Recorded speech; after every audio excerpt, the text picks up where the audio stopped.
Chapter 5:18. The archers of the Tsing-Yi army crouched down and passed through the dense grass. They were getting closer and closer. General Pingtian's heart was in his throat. The distance between them was gradually shortened from more than 300 meters. 250 meters. 200 meters. 150 meters. After all, ordinary bows and arrows were not improved crossbows. Not everyone could draw a heavy bow with a longer shooting range. It could be said that this archer troop of more than 100 people was General Pingtian's flesh and blood. He would be heartbroken if even one of them was gone. As they got closer and closer, General Pingtian felt that the atmosphere was getting more and more solemn. He commanded the Tsing-Yi army to move forward slowly. The night became their best camouflage. The Xiangyang district seemed to be within their reach. Finally, the archers entered the shooting range. One by one, they took out their bows and arrows from the quiver at their waists. The arrowheads had been wrapped in a layer of coarse cloth that was stained with oil. They only needed to use a flint or a match to ignite it, and it would be instantly ignited. It would pierce into one's flesh and cause great damage. The sound of flint rubbing against each other was heard. Some sparks splashed on it and a cluster of flames appeared. General Pingtian stared fixedly at the soldiers on the city wall. He was still yawning sleepily. At that moment, the archers had already drawn their bows and aimed at them. He shouted in a low voice, "Shoot!" However, a second before the archers released their bowstrings, the soldiers who were yawning lazily suddenly squatted down and hid under the battlements. Black shields rose from under the battlements, and the arrows pierced directly into the shields. General Pingtian widened his eyes in astonishment. "What's going on? What's going on? They've already discovered it. They're just cooperating with you." The shields blocked the first wave of arrows. The soldiers hiding under the battlements hurriedly pushed the ballistae to the edge of the city wall. The arrows were already loaded. The ballistae could be used for both sieging and defending a city. According to Jiang Pingji and Zhang Ping's research, they further improved the known ballistae so that 6 heavy bows could be placed on them. They twisted the reel at the back, loaded the arrows, and used the combined force of the heavy bows to shoot special long arrows. The shooting range was 600 steps, and it was extremely lethal. The shaft of the crossbow was made of wood, the head of the spear was made of iron, and the tail of the arrow was made of iron. According to Jiang Pingji's previous experiments, ordinary ladders, giant shields, and wooden curtains could be easily penetrated. It could be said to be as easy as crushing dry weeds and smashing rotten wood. The members of the Tsing-Yi army were also within shooting range. Wasn't that courting death? The arrows left the bowstring and buzzed incessantly, as if carrying the roar of the crowd. The arrows rained down on the Tsing-Yi army like the tide. When the shield on the city wall was raised to block the fire arrow, General Pingtian was stunned. The vanguard troops of the Tsing-Yi army had already carried ladders to the city walls, but they were greeted by tyrannical arrows. The arrows easily penetrated 2 or 3 people's bodies, and blood splattered everywhere. Their bodies tumbled due to the inertia of charging forward, and then they stopped breathing. The enemy was prepared. When General Pingtian realized this, he was extremely shocked. He did not know where the news had leaked out. The soldiers on the city walls were obviously very sleepy. It did not seem fake at all, but reality slapped him hard in the face. After the first wave of arrows rained down, the members of the Tsing-Yi army who were shot were either dead or no longer had the strength to fight. A strong smell of blood permeated the air. General Pingtian gritted his teeth. He bet that Xiangyang district's defense was weak. As long as they climbed up the city walls, they would definitely win. They must not be scared off. Thinking of this, he roared, "Attack the city!" The ladders were placed on the city walls, so the crossbows could not reach them. The members of the Tsing-Yi army would die faster if they escaped. No matter how fast they escaped, could they run 600 steps in an instant? In contrast, the city walls were closer to them. All of this was within Feng Jin's expectations. He raised his hand and covered his curled lips with his long sleeve. He also covered the bloodthirsty and fierce glint in his eyes. Prepare the rolling logs and stones. The city walls of Xiangyang district were not too high. The remaining members of the Tsing army had already approached the city walls after leaving 700 to 800 corpses behind. The archers stood in the blind spot of the crossbows and shot. On the other side, members of the Tsing army had already climbed up the ladders. The people who climbed up first were hit by the rolling logs and huge stones. They screamed and fell to the ground with a dull thud. Although the members of the Tsing army fell miserably like dumplings, there were still people who approached the height of the city walls. Below them, they carried the heavy logs and hit the city gates. Each sound seemed to hit the hearts of everyone. Feng Jin continued to command calmly. Among the troops, there were experienced veterans. Naturally, there were also new recruits who had yet to see blood. They were so nervous that their hands were trembling. However, under Feng Jin's loud and calm command, their trembling hands and rapidly beating hearts gradually calmed down. Their brains could not think of anything else at all. Their bodies followed Feng Jin's command to move the equipment or load the bows and arrows. The wooden shield was very heavy. It required 3 people to hold it together to be able to stand steadily. It blocked the many rocket attacks of the members of the Tsing army. Load the rocket, Feng Jin continued to command. The troops picked up the improved crossbows and lit the arrows. It was indeed difficult to move the crossbows, but it did not mean that they could not fight back. They would give them a taste of their own medicine. The rocket carried flames and pierced through the dark night sky. It pierced the members of the Tsing army who were climbing the ladder and successfully pushed a group of people down. "Sir, the pressure at the city gates is getting stronger and stronger." Lu Yue, who was dressed in armor, ran up from below the city with a ghastly pale face. Feng Jin said, "It's okay. Continue." There was more than one group of members of the Tsing army attacking Xiangyang district. There was another group.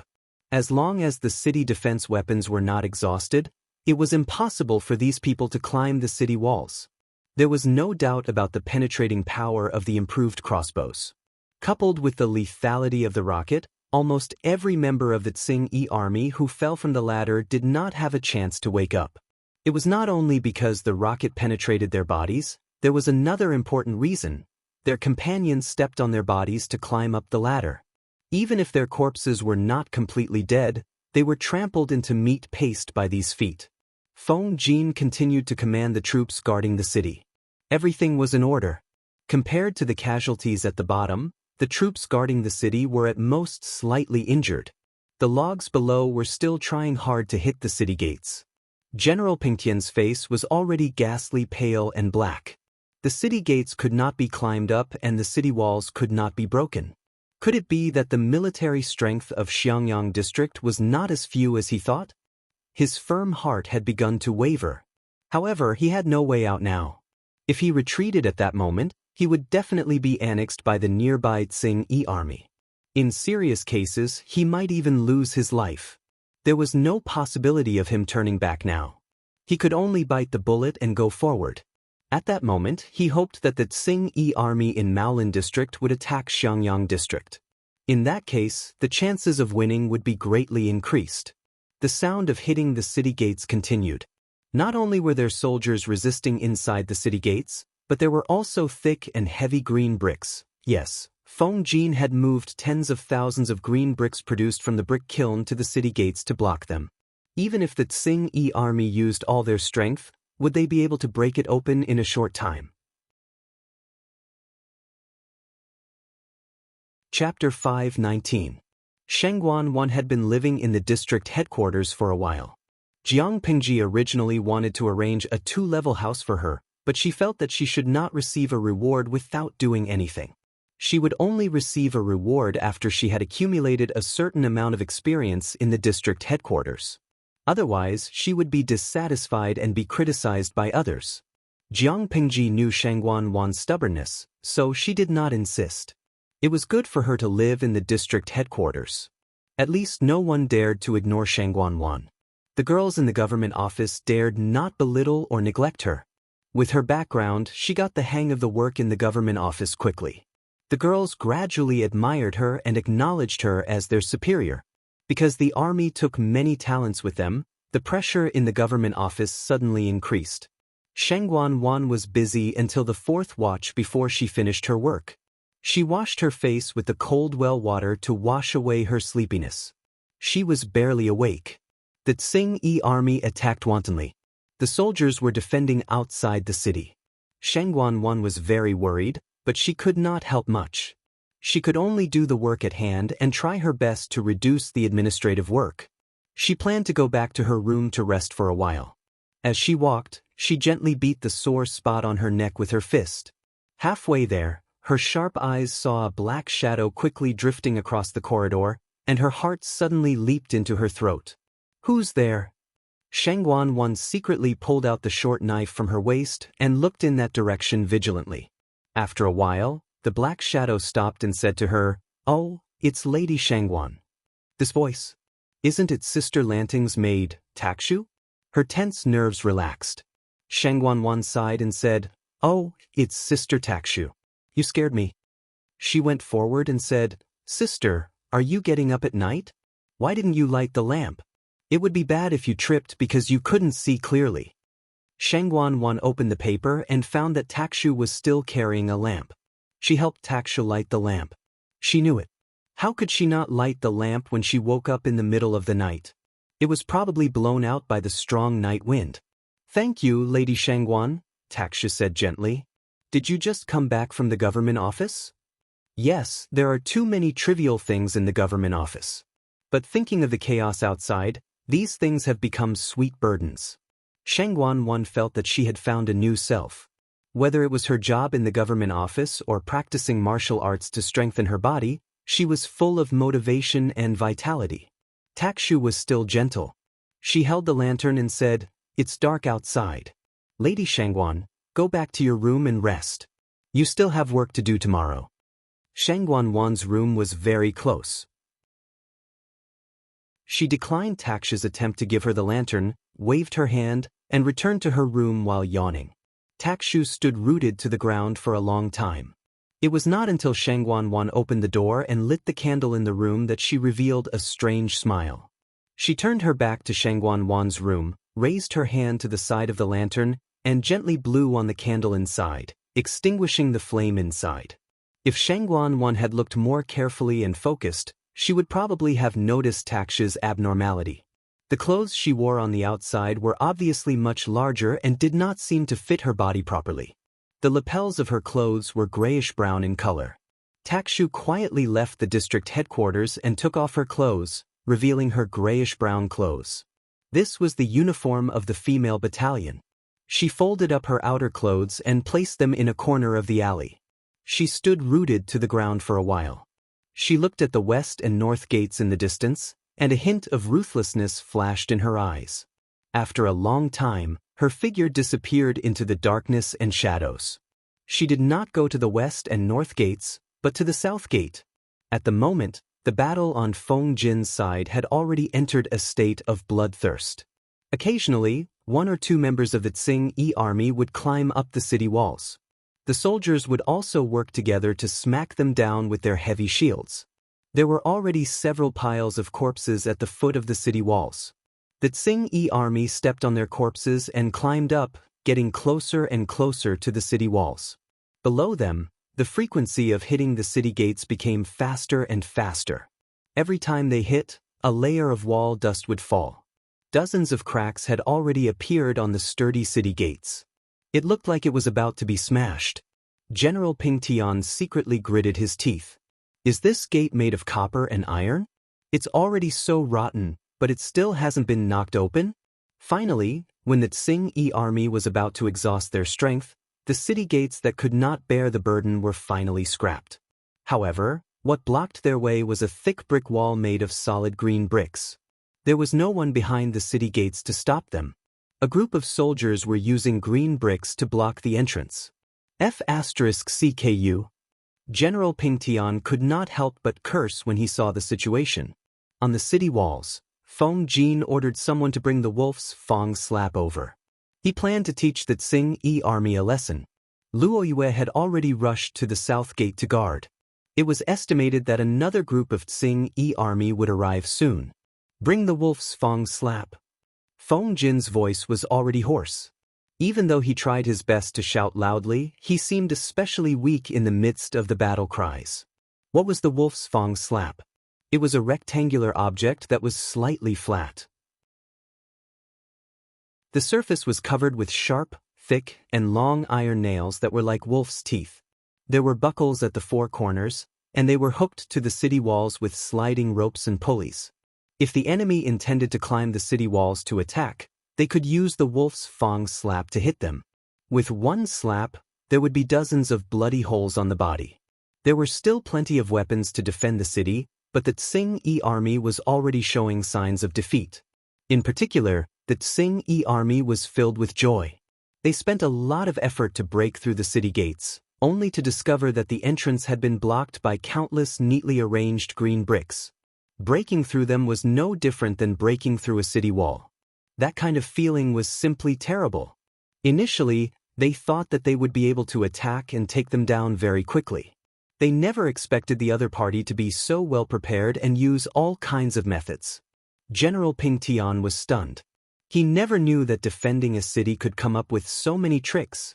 Now he was in a dilemma. After fighting for nearly 4 hours, the Tsing-Yi army had lost many men. Occasionally, some soldiers on the city walls were injured due to carelessness.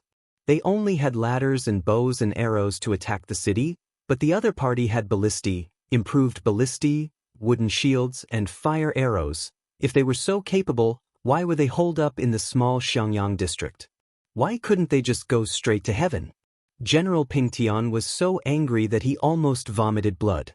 He felt as if he had F***ked countless sows. He originally thought that he was there to F***ck the world, but he didn't expect that he would end up being the one to F***ck the world instead. After a while, the soldiers told Feng Jin that they had used up all the rocks and rolling logs, and there were not enough arrows in the quiver. Feng Jin gritted his teeth as he watched the Tsing-Yi army gradually climb the city wall. Although they were killed, their numbers had obviously increased. Move the green bricks up. If there were not enough rocks, he would make up for the green bricks. He did not believe that he could not defeat the Tsing-Yi army. Yes. Elsewhere at the south gate, Luo Yue hurried to the south gate and found that there was no special situation there. It was also the soldiers' turn to change shifts. He asked the guards carefully, but he could not calm down. Chapter 520. All was silent. There was a chill in the corner outside Xiangyang district that made one's hair stand on end. Takshu, who was dressed in a female battalion uniform, waited in the dark for a while. There was a rustling sound in the bushes in the distance. After a while, a short figure wrapped in a thick black cloth emerged from the bushes. This strange person was abnormally short. When he stood up, he was only a head taller than the lush bushes outside the city.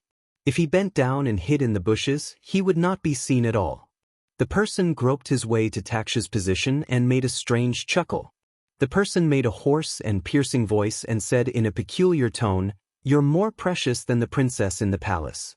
It's so hard to see you." Takshu was initially leaning against the corner of the city wall. When she saw the person approaching, she put down her arms and threw a parcel at him. "Here's what you want. Take it and get lost." Takshu threw the parcel into the man's arms and was about to leave. "Wait, little lady." The short man chuckled and asked in a strange voice, "I heard that Xiangyang district has countless riches. Even the priceless colored glaze wares come from here. You've been serving that young master personally for so many years. Don't tell me you don't even know the slightest bit of information? You send back useless things every time. Are you trying to get rid of a beggar?" Takshu glanced sideways and looked down at the man coldly. She said, "I've always ignored beggars. If they dare to pester me, they'll definitely die a horrible death. Tell me, if you're a beggar, how would I get rid of you? I'm just a lowly servant by her side. I can't enter places like the study, let alone get anything useful. I've tried my best." The man saw that Takshu was a little angry and quickly comforted her. "Don't be angry, little lady. I'm only saying this because I have no other choice. You know that you haven't sent back much useful information all these years. The higher-ups are already angry. If you continue to slack, both you and I will have to bear the consequences." I don't think you want your beautiful sister to enter that kind of place and be defiled, right? Taxia sneered and said coldly, "You're really useless. You keep threatening and using the same trick." The man chuckled and shamelessly admitted, "It doesn't matter if the technique is old or not, as long as it works. I heard that Lu Shi treats you very well. In the future, he can take you in as a concubine. If you can give birth to a son or a daughter, considering the relationship between master and servant, your life will be good. I only have a handle on your sister now. If I don't hold on to her tightly with your intelligence, why would you risk your life for me?" Takshu revealed a disgusted expression and lowered her head. She seemed to be thinking about what the other party had said and was deliberating about something. The man continued, "Forget it. I heard that the glazed artifact is extremely precious. It belonged to the Marquis of Guanyi, Su Gong. Even mortals can't get their hands on it. Now, it's all been bought by the barbarians of the northern borderline with a huge sum of money. I'm not begging you to get me the colored glaze, but you have to find a way to get me the way to make the green brick. Don't tell me that you can't even do this after serving Lu Shi for so many years." Takshu pursed her lips, and there was a look of struggle in her eyes. It was as if she was fighting with herself. After a while, she said, "I'll try my best, but I can't guarantee that I'll be able to get it. You know that Lu Shi is extremely vigilant. Apart from herself, she doesn't trust anyone. Even I can't know all her secrets. The way to make the green brick is probably hidden in a secret place by her. I can only say that I'll try my best. How about this, come back in half a year." "Half a year?" The man's voice suddenly rose. Taksha sneered. "Half a year is already very stressful. Lu Shi is no longer the young man who can be easily fooled. Now, he's as shrewd as an old fox. Even the slightest abnormality will be suspected by her. If I'm exposed, the last pawn that you've placed by her side will be useless. Who will pass on her news to you in the future? Xuanmei has already defected. Don't expect her to be useful." The man hesitated and struggled in his heart. He still felt that half a year was too long. Taksha continued, "She brings me with her wherever she goes now, and the county residence is usually strictly guarded. If she hadn't gone to war this time, how could I have found a chance to contact you? Half a year is stressful enough. If you think it's too long, get yourself another pawn." The man was almost choked by Taksha's words. If it was so easy to place pawns, why were there only Takshu and Xuanmei after so many years? Xuanmei had hugged Lu Shi's thigh a long time ago and remarried. Fortunately, Xuanmei did not know any confidential information. Otherwise, how could she be alive? Takshu was different. She was cruel and merciless, but she had helped them do many confidential things. It was not easy to raise a talent, and it was even more difficult to raise a talent who could avoid Lu Shi's eyes and ears. Although Lu Shi had been depressed for a while because of the death of his beloved wife, he was still very strict with his supervision and cleanliness of the backyard. He had quietly gotten rid of all the spies he had planted. One by one, they had died a miserable death. His methods of killing were extremely cruel. He had clearly vented his anger over his wife's death on these spies. Even when Lu Shi went to Hu County, the Lu residence was still guarded by Gu Zhen and Bai Dai. It was still watertight. He had spent a lot of effort to protect these two pawns. He was not willing to give up on Taksha now. The man said, "All right, I'll give you half a year. You must get the method to make the blue brick." Taksha nodded. Her cold expression became a little more gentle. In the end, she asked hesitantly, "How is my sister doing now?" The man said unhappily, "She's not much worse than the Empress's life. She's doing well." "That's good." Takshu heaved a sigh of relief. Before she left, the man asked again, "Are there really no other daughters in the Lu residence?" Taksha's expression did not change. "Isn't the only daughter of a mistress married into the royal family?" The man muttered to himself and left with the small bag that Takshu had given him. Before he left, he did not forget to remind her. "Takshu, we've known each other for more than 10 years. You and I both know that don't be as silly as Xuanmei. We have to be loyal to our master so that we can have a good life in the future. Remember, we are the most obedient dogs of our master. We can only bark when she asks us to bark. Otherwise, we'll be barking wildly. That's mad dogs. Don't be won over by Lu Shi. After the man finished speaking, he went back into the bushes. The night wind blew, and the darkness of the night covered Takshu's strange and cold expression. Who said that I'm loyal to your master or Lu Shi? Chapter 521. Seriously, letting a bunch of weak women guard the city gate. Is there something wrong with the higher-ups' brains? At the south gate, the soldier guarding the gate yawned and squeezed out 2 drops of tears from the corner of his eyes. He complained lazily. His companion, who was patrolling with him, lowered his voice and said, "Don't talk nonsense. We can't afford to offend those women." "What's wrong?" The soldier raised his right eyelid lazily and said disdainfully, "I used to be a bandit. Although I've turned over a new leaf, it's not like I haven't tasted women before. They only know how to scream when they encounter something, and they're as weak as a kitten." Before the soldier turned over a new leaf, he was a bandit who robbed houses. It wasn't that he was bad by nature, but that life was too harsh. Like the youths in the village, he had no choice but to become a bandit. Otherwise, he wouldn't be able to survive.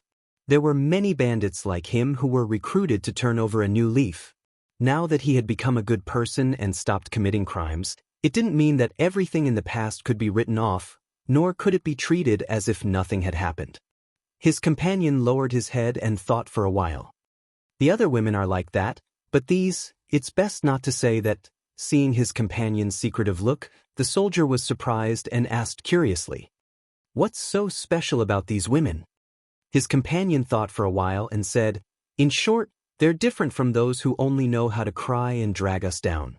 The spears in their hands aren't just for show. They're all used to kill people, and they know martial arts too.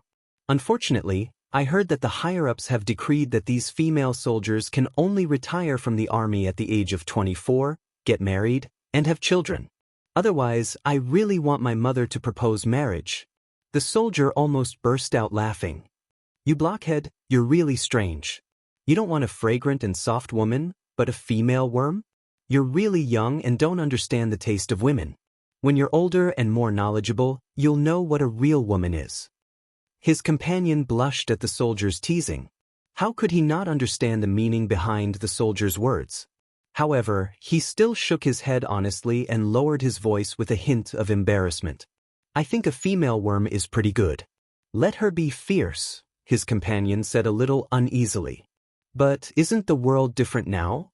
He heard from his brothers that the man-eating beasts of the north borderline coveted Dongqing.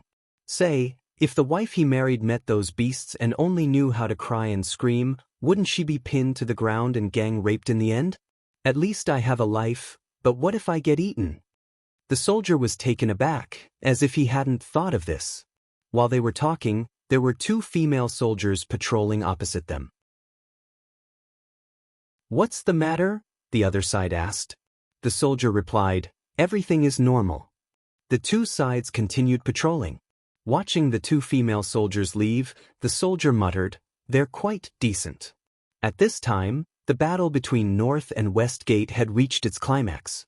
After the rubble was used up, pieces of green bricks faced the Tsing army and smashed them down one by one. By the time the extra bricks were used up, there was already a mountain of corpses and a sea of blood beneath the city walls. Both parties were already in a killing frenzy. More and more members of the Tsing army climbed up the city walls, while more members of the Tsing army were sleeping under the city walls. The soldiers on the city walls defended the territory of the city walls with their flesh and blood. They fought for every inch of land, and the sounds of killing resounded through the clouds. Tonight was destined to be a bloody night. No one could sleep in peace. Fortunately, the previous bloody battle had depleted most of the main forces of the Tsing army. In the end, only 600 or 700 members of the Tsing army could climb up the city walls. Under Feng Jin's orderly command, they used the remaining defensive equipment to stubbornly defend. They advanced or retreated, making use of the geographical advantage of the city walls to slowly whittle down the strength of the Tsing army. In terms of defensive equipment, Xiangyang district did not lack it at all. However, they were fighting on 2 fronts, so half of the equipment was allocated to the other side. Feng Jin was tense all along. Even though he was standing at the back and commanding, there were still members of the Tsing Yi army who rushed to him. Fresh blood dyed his wide sleeves and cloak red. Occasionally, severed limbs and broken bones or the heads of strangers rolled to his feet. There was almost no place on the entire city walls that was clean. Dawn had just broken. There were a few sparse stars in the dark sky. The orange morning sun shone on the world and broke through the night sky. The killing cries at the west and north gate gradually subsided. General Ping Tian did not even step down the stairs of the city walls. He was stabbed to death by a long spear. The stairs were filled with corpses. Most of them were the enemies. Occasionally, there were their comrades. At this moment, the battle at the south gate had just begun. The Tsing Yi army in Maolin district was also aggressive. However, they did not launch a sneak attack in the middle of the night. Instead, they chose to launch a strong attack when the night was about to break. The number of Tsing Yi army troops they brought was 2,000 more than the number at the west gate. As the soldiers at the city gates were already prepared, the first wave of sneak attacks did not cause any casualties with the wooden shields. As the leader of the Imperial Guards, Luo Yue had excellent abilities. It was just a battle to defend the city. It was not enough to make him flustered. Different from Feng Jin's meticulous arrangements, Luo Yue's commands were more rigid. If Feng Jin was said to be a seemingly soft but dense net that did not leave a single gap, Luo Yue was a thick and strong shield. The former was more meticulous, while the latter was more steady. Jiang Pingji took away most of the elites, but the female battalion only took away 500 to 600 people. The number of female soldiers who stayed behind was almost a quarter of the garrison in Xiangyang district. Luo Yue heard them say that the strength of the female battalion was not bad, but he did not witness it with his own eyes. However, the reality was far better than what Luo Yue had imagined. He initially thought that they had not seen blood before. Faced with such a large battle formation, they would panic or scream in fear. In the end, they did not. He secretly lamented that Jiang Nongqin and his lord were good at training people.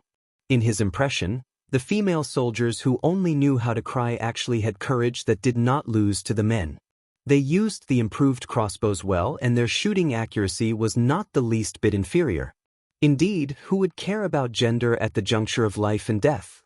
The female and male soldiers cooperated to load the crossbows and shoot at the attacking enemy. The soldiers who raised their shields blocked wave after wave of arrows that were shot from below the city. However, there were always stray arrows that passed through the wooden shields and injured people. They pierced into the flesh.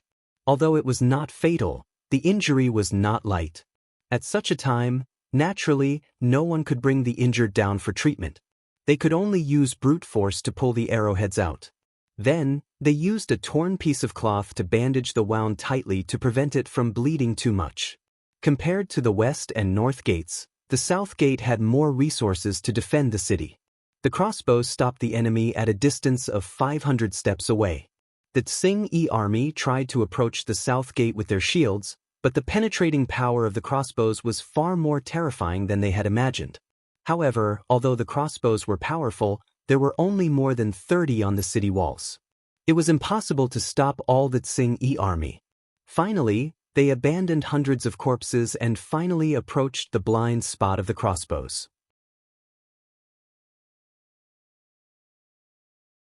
Chapter 522. When General Ping Tian left Jiaoping district with his troops and horses, intending to launch a sneak attack on Xiangyang district, Jiang Pingji was leading 1,500 elites to deviate from their marching route and quietly sneak toward his lair. She even brought a lot of siege equipment. Looking at Jiang Pingji, who was eager to fight and excited, Qiguan Rang could only smile bitterly and say, "My lord, I don't want to go back and be scolded by Xiaoyu and Zixiao. If you're injured, it'll be hard to explain when you go back." In other words, if Jiang Pingji had the ability to ensure that she would be unscathed, she could do whatever she wanted. Jiang Pingji could not help but laugh when she heard that. She said, "What you mean by that is interesting. You make it seem like I'm going to do something bad." Qiguan Rang raised his eyebrows and asked Jiang Pingji with his eyes, "Isn't that considered doing something bad?" If she brought Su Ku or Wei Ci, she would definitely be stopped. However, since she brought Qiguan Rang, he would not stop her. Fine. I'm doing something bad, all right? Jiang Pingji could not help but laugh. She lowered her voice and said to Qiguan Rang, according to what you said, I'm doing something bad by rushing in front. Then, aren't you, Qiguan Rang, a servant who watches the door for me? As she spoke, a black shadow appeared in her line of sight. Jiaoping district was lying on the horizon, like a ferocious beast in deep sleep. It made people feel nervous for no reason.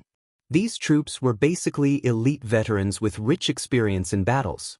They were very familiar with how to approach their target without batting an eyelid. After about an hour, they finally approached Jiaoping district. There were very few guards on the city wall. Each of them yawned continuously. Qiguan Rang was a scholar. He could not care less about how dirty the ground was. He could only learn to hide in the dark. After looking for a long time, he realized that there were very few people on the city wall. It was obvious that the security was not strict. Jiang Pengji lay in the grass. Her eyesight and night vision were far better than ordinary people's. She asked Qiguan Rang, "Do you think there's a trap up there?" Qiguan Rang secretly rolled his eyes.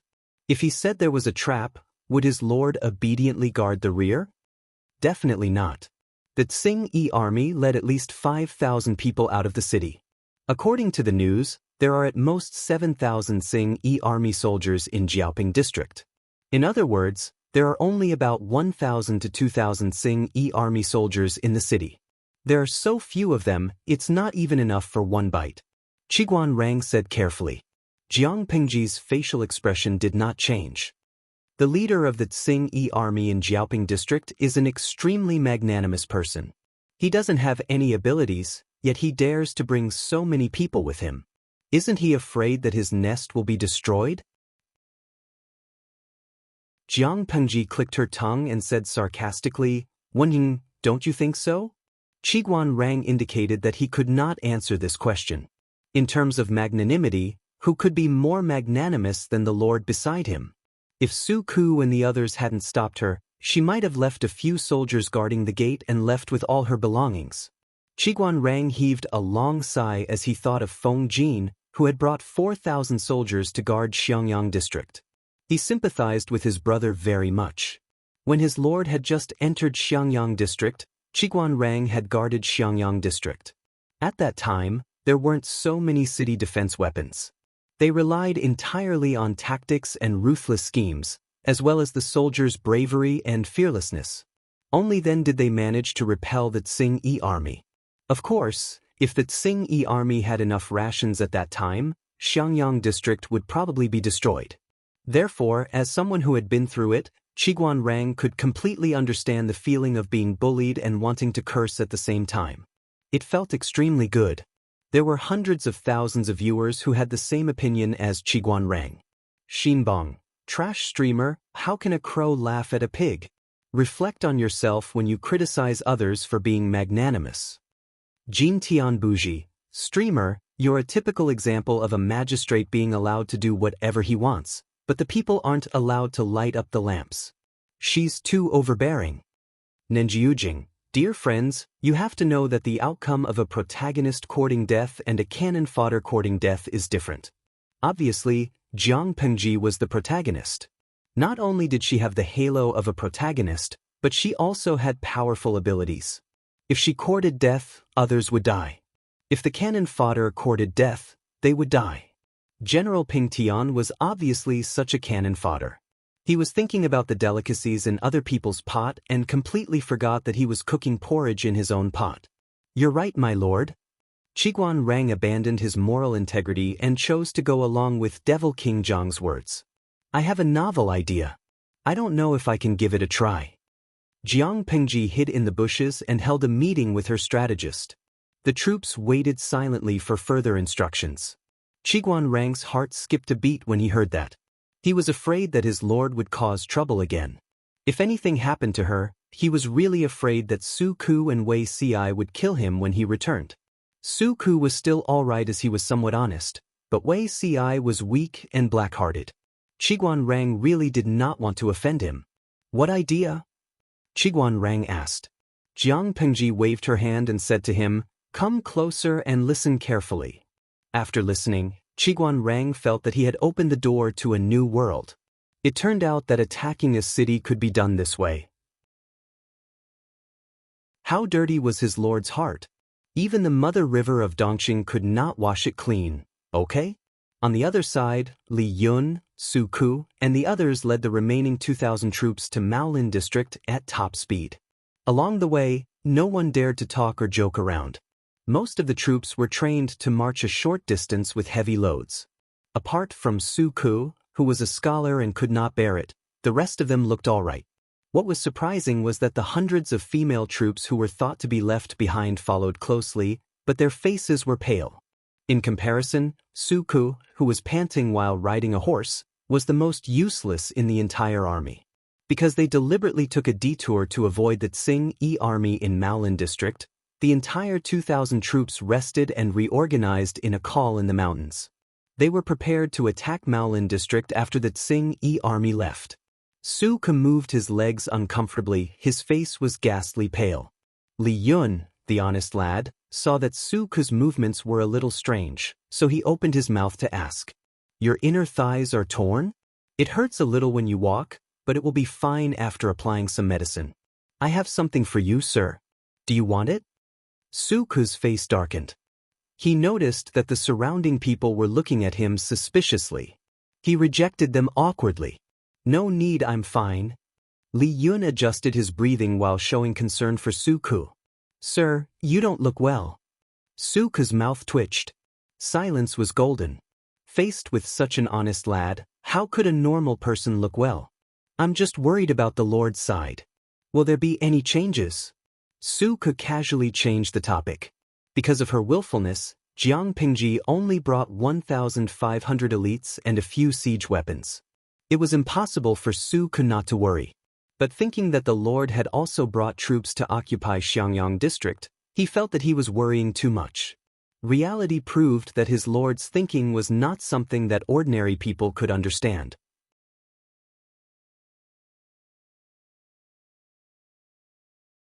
Chapter 523.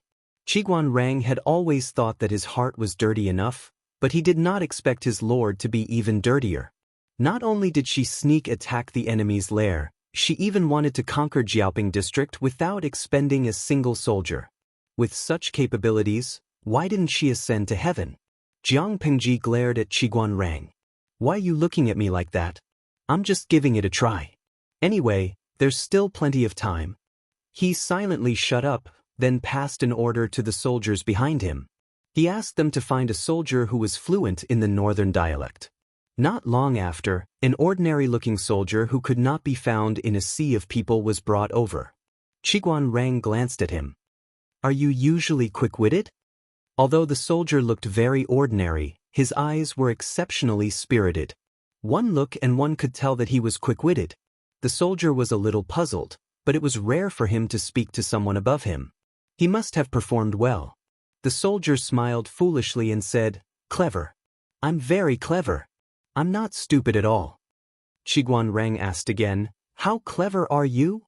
The soldier was puzzled, but he said, "Very clever. My mother wants to beat me. No matter how angry she is, she will calm down as long as I speak." Qiguan Rang frowned and thought for a while. He waved at him. "Come here. I have a task for you. Do it well. If you do it well, you'll be rewarded." When the soldier heard that there was a reward, his eyes lit up. He hurriedly replied, "Just tell me, sir. I'll definitely do it well." Qiguan Rang said, "Come closer and tell me in detail." Jiaoping district was located in a remote area. There were only 1,000 Tsing-Yi army soldiers in the city. It was extremely stressful to guard the 4 city gates with such a small number of people. The Tsing-Yi army was not a regular army. Those who stayed were old and weak, disabled, or those who liked to cheat. It was late at night. Many of them hugged their spears and leaned against the pilings of the wall to sleep. It was not difficult for those who were slightly better at martial arts to climb over the wall. Spring plowing had just ended, and the weather was erratic. It was slightly warmer on the whole. At night, the night wind was still bone-chilling. The people of Jiaoping district were having a hard time. They were like sheep reared by the Tsing army, and they would come and pluck a layer of wool from time to time. Unfortunately, the Tsing army did not treat the people well, and they did not know how to govern. They just blindly prevented the people from leaving Jiaoping district, and their methods became harsher and harsher. This caused the people's lives to become more and more miserable. Once night fell, the people would try to escape. In the beginning, the Tsing army used forceful methods to deter and intimidate the people in Jiaoping district. The people were afraid that they would be in trouble, so the number of people who escaped gradually decreased. However, the increasingly difficult life tormented the people, causing them to rather risk being discovered and executed to escape. However, the city gates were tightly shut. How were they going to escape? Little did they know that in this world, money could make the devil push the millstone, and even the devil push the millstone.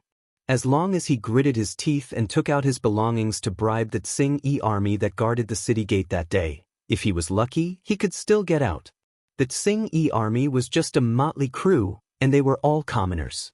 Who wouldn't be willing to turn a blind eye and let one or two unimportant commoners go to earn some extra money? Of course, when doing this business, he couldn't let the higher-ups know. For the Tsing army that guarded the city gates, this was a lucrative job.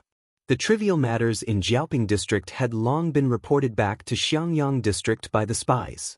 Jiang Pingji had been unhappy with the neighbors around her for a long time.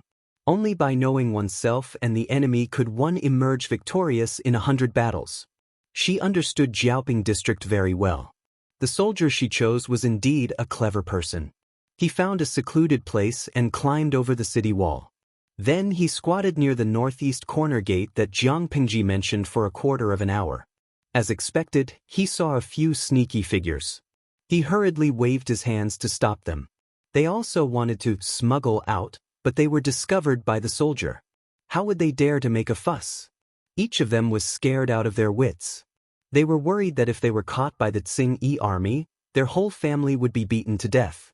"Brother, I want to ask you something." The soldier had changed into the linen clothes of the commoners. He spoke with a northern dialect, and it was obvious that he was a local nearby. However, he lowered his voice, and it sounded a little strange. "Are you also prepared to fork out money to leave the city?" There were a total of 9 people in this group. There were 2 old people, 3 adult men, and 2 emaciated women. They were all carrying children who were sleeping soundly in their arms. "What do you want?"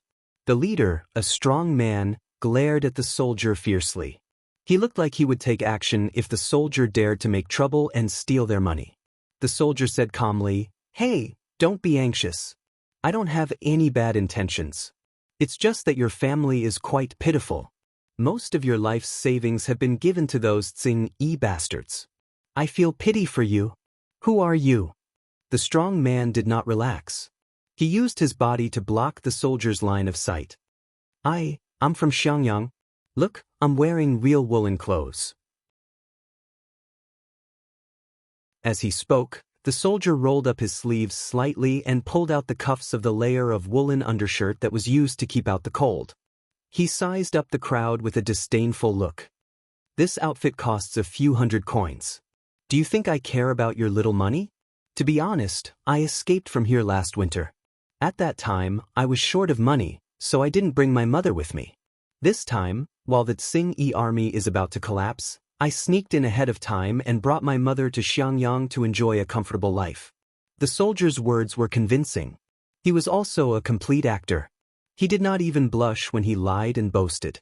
Most of the people in Jiaoping district had heard of woolen clothes, but they had never seen them before.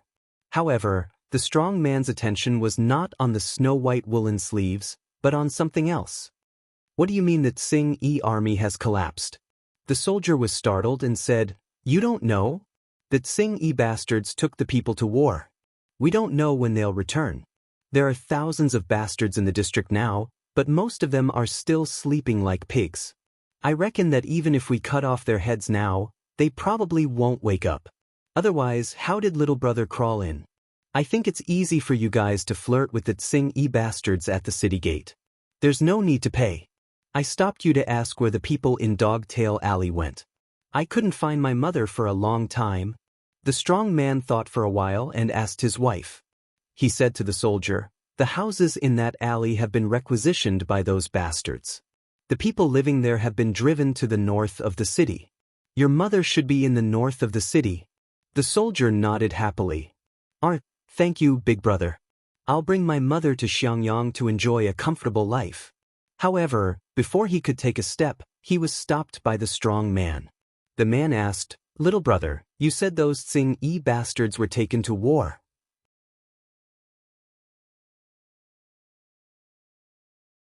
Chapter 524. The soldier vividly portrayed a talkative and warm-hearted young man. While he was enthusiastically concerned about the family, he complained about how tough his life was before he went to Xiangyang and how good his life was after he went there. Indeed, if his life was not good, how could he afford to wear woolen clothes that cost hundreds of copper coins? After rambling for a while, the soldier said casually, "By the way, brothers, I'll share my experience with you as someone who has been through it. If you're planning to go to Xiangyang, I suggest you go to Chang'an District first. It's nearer." Chang'an District? The strong man had completely let down his guard. He couldn't wait to know more about the outside world. He frowned and said suspiciously, "I heard that Chang'an District has become a ghost. The Tsing-Yi bastards there are even more inhuman than the ones here. If our family goes there, it's no different from looking for the king of hell to reincarnate." The soldier was also startled for a moment. Then he let out a "tay" and slapped his forehead with his hand, smiling awkwardly. "Look at my bad memory. I forgot to tell you that the bastards in Chang'an District have been taken care of." The soldier lowered his voice and there was a tinge of excitement in his words. "The person who took care of these bastards is the one in Xiangyang District. He's amazing. He took care of them in half a day." The few men's eyes lit up when they heard that. They squeezed the soldier's hand excitedly. "Really?" The soldier nodded heavily and said, "It's true. How can it be fake? It's not easy to get a household registration in Xiangyang District. Those newly built houses can't be bought no matter how hard they try. Brothers, go to Chang'an District and wait. Imagine what Xiangyang District looked like in the past. It was also occupied by the Tsing-Yi bastards. Now, it's like a paradise on earth. It's so beautiful." The strong man followed the soldier's lead and asked, "Do you think that Chang'an District will be as good as Xiangyang District in the future?" The soldier nodded affirmatively. "Of course. I heard that the magistrate of Xiangyang District is short of manpower. I plan to settle down and find a good job there in the future. Last year, I didn't make it in time. Everything was almost built when I went there. I heard that those hard-working families can earn enough money to buy a house. They don't have to worry about food and drink." The soldiers could praise Xiangyang District for hours without stopping, but now was not the time to be chattering and showing off. The soldier was beaming with joy as he spoke, as if Xiangyang District was really a paradise on earth. Of course, for these people who were tortured by war and poverty, it was no longer as simple as a paradise on earth. The soldier said a lot of things and muttered regretfully, "It's a pity that I don't know when the magistrate of Xiangyang District will come here. If he comes here, maybe I don't have to take my mother away." Look at my mouth, I can't stop talking. "Brother, please don't laugh at me. It's getting late, I have to take advantage of the dark to pick up my mother." The soldier's careless words struck the hearts of a few strong men. No one would want to leave their homeland unless they really couldn't live anymore, not to mention that the price of leaving was emptying their family's savings. Now that there was a great opportunity in front of them, if they could grasp it, they would prosper in the future. The rumors of Xiangyang District that they had heard in the past surfaced in their minds, and their hearts thumped wildly. The few brothers looked at each other and saw the determination in each other's eyes. "Big brother, what do you think? Do you want to do it?" "I want to do it. My parents are old, my wife just gave birth to a baby, and the baby is still young.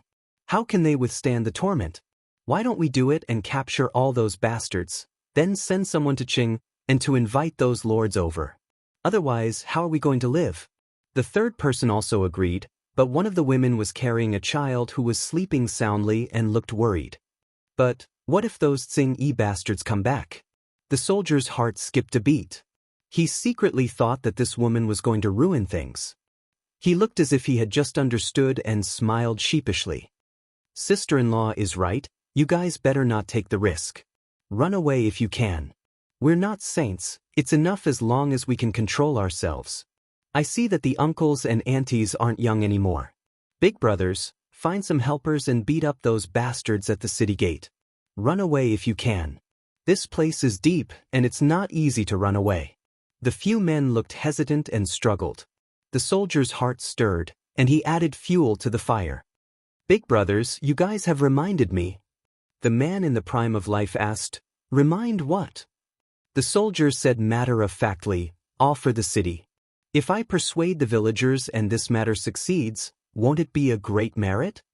As soon as he said this, the three men's expressions changed abruptly, and the greed in their hearts gained the upper hand. Yes, if they were to offer Jiaoping district, it would be a great merit. Why didn't they think of it in such a short time? They were almost delayed by their own women and pushed away such a good thing for no reason. Thinking of this, he glared fiercely at the woman who spoke, causing her to shrink her neck in fear. Fearing that this merit would be taken away by the soldier, the three men first said with embarrassment that they had left something at home and asked him to take care of it. Of course, to be on the safe side, the two older brothers left, leaving the youngest brother to delay the soldier. The soldier secretly heaved a long sigh of relief. It was not easy to fool people these days. His master Qiguan said that if there was no movement in the city at dawn, the elites outside would attack Jiaoping district. Now that it was night time, if they moved quickly, they should be able to catch up. Seeing the family return, the soldier who was hiding in the dark frowned and secretly rejoiced that he was lucky. Looking at the big brother who held him back, the soldier's heart skipped a beat. He pretended to be an enthusiastic and simple-minded fool. Outside the city, Jiang Pingji sleepily yawned. Qiguan Rang looked up at the moonlight, and he was somewhat uncertain. Could a single soldier really instigate the people in the city to rebel? If Jiaoping district has sufficient troops, the people who are used to being oppressed and threatened will most likely not have the guts to rebel. However, there are only 1,000 people in the Tsing-yi army in the city, and it's the time when everyone is sleepy and asleep. It's a dark and windy night, the time to commit murder and arson. While they were talking, conspiracy was brewing in Jiaoping district. The oppressed people formed groups of 3 to 5. They held their own kitchen knives for cooking, chopping firewood, carrying poles for carrying firewood, clubs for washing clothes.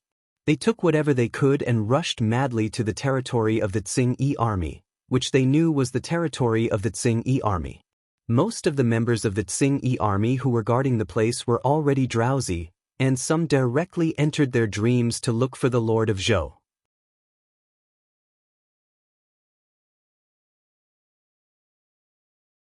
Chapter 525. Many members of the Tsing-yi army were hacked or hammered to death in their sleep. Some were lucky enough not to be beaten to death. They were just tied up with ropes and stuffed in their mouths to prevent them from making any noise and waking up the other members of the Tsing-yi army. In the beginning, these people were still anxious and uneasy. They only had some courage when they acted with people they were familiar with. However, after 1 or 2 times, they saw that the beasts who once bullied them were no longer angry. The little fear in their hearts dissipated. Just as they saw, the members of the Tsing-yi army were not made of copper and iron. They would still die if their heads were chopped off. This rebellion plot lasted for a whole hour. The heavy night sky gradually faded, and there were a few more traces of green and white. Jiang Pengji crossed her arms and sat in the grass. Her back was straight, her head was slightly lowered, and her eyes were closed. Others thought she was closing her eyes to take a nap, but in fact, she was sleeping. Yes, she was sleeping. Qiguan Rang looked at his lord in amazement. She had maintained this sleeping position for more than 2 hours. What are you surprised about? Jiang Pengji suddenly opened her eyes and said calmly, as a qualified general, you should develop this habit. No matter what environment you are in, you should be able to fall asleep quickly and conserve your energy. Don't make a fuss about nothing. She woke up and slept as she pleased. Jiang Pengji looked up at the sky and frowned slightly. Is there still no movement in Jiaoping district? Qiguan Rang said, I've already sent scouts to gather information. They should be back soon. At that moment, Jiang Pengji glanced at the city wall in the distance. The guards who should have been standing on it had disappeared. She said, it should be about time. Let's put on an act until the end. Let's retreat for a distance before coming back. Qiguan Rang was startled. Jiang Pengji said matter-of-factly, otherwise, when people leave the city and see a group of us rubbing our hands together, won't they know that there's something fishy going on? They offered the city, and we, passively, took it over. Jiaoping district was not seized by us, understand? It was seized, and others rushed to deliver it. The two sounded different. Qiguan Rang almost choked. Why didn't he know that his lord had such a shameless side to her? Thinking of something, Qiguan Rang said, if that's the case, there won't be a chance for the lord to display his skills. Jiaoping district was conquered without bloodshed, and it was because the others had rushed to help. Naturally, Jiang Pengji did not have to charge and break through enemy lines. She said, look at what you're saying. It's as if I'm a bloody warrior. People would die in war. Even if it was an overwhelming victory, it was hard to guarantee that there would be no casualties. It would be best if they could take over Jiaoping district peacefully. Why are you fighting? You're harming the harmony of the world. Jiang Pengji spoke righteously. Not only did Qiguan Rang think she was shameless, but the audience who stayed up late to watch the live stream also ridiculed her. Yuan Tong Courier, hee, the biggest joke of the year, the host is a pacifist. Zhongtong Express Post, I think there's nothing wrong with the host's words. The enemy's life is not life, but the life of one's family is different. Shentong Express, sigh, the streamer must have forgotten how much she wanted to fight on the battlefield. I could feel the resentment emanating from her even through the screen. Now, he turned around and said that he was a pacifist. Didn't he feel ashamed? In fact, Jiang Pengji was indeed a pacifist, but her peace was to stop killing by killing. She killed the enemy. She did not care how many enemies died, but she would avoid unnecessary losses on her side if possible. Before Qiguan Rang could speak, Jiang Pengji said, according to the time and distance, after we take over Jiaoping district, if we take shortcuts, we can rush back to Xiangyang district and attack the rear of the Tsing army. I'm worried that we can't defend Xiangyang district. After taking over Jiaoping district without bloodshed, the loss of troops on Jiang Pengji's side was almost zero. The biggest advantage of taking over peacefully was that she did not need to spend time to appease the people. She could even temporarily recruit a group of people to help defend Jiaoping district. She could bring 1,000 troops to aid Xiangyang district. This was the fastest way she could think of. Qiguan Rang frowned and asked, how can this be?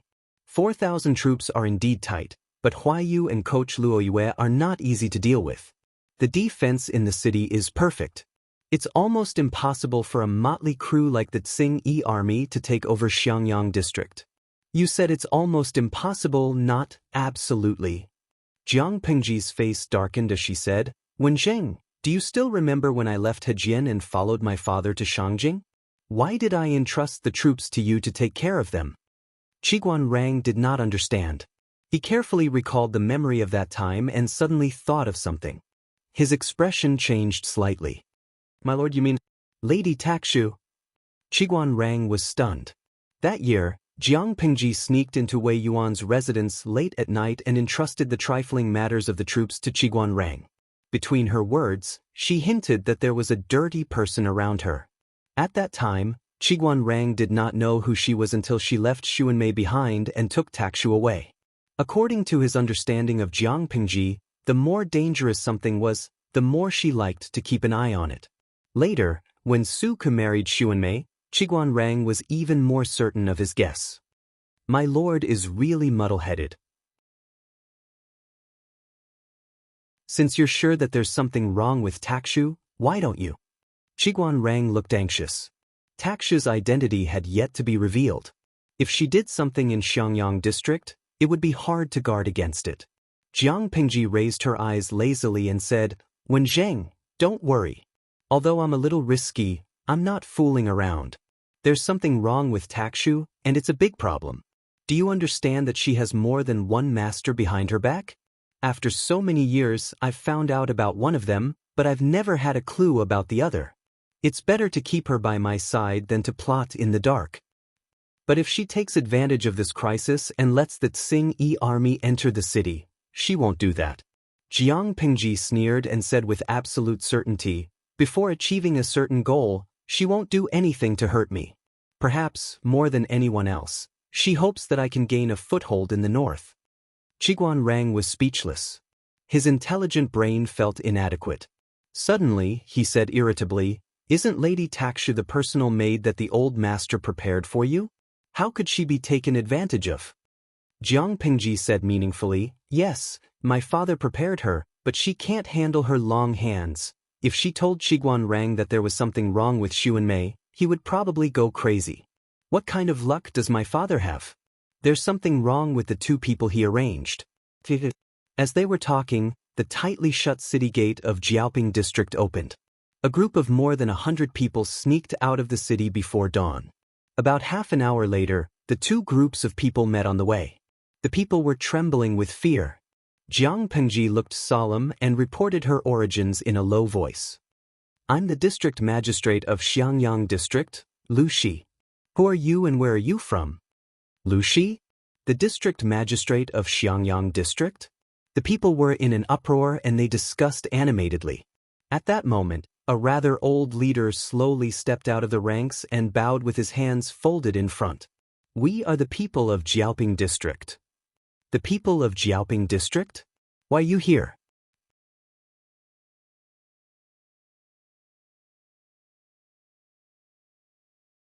Chapter 526. As the old man knelt, the hundreds of people behind him also knelt on the ground, begging.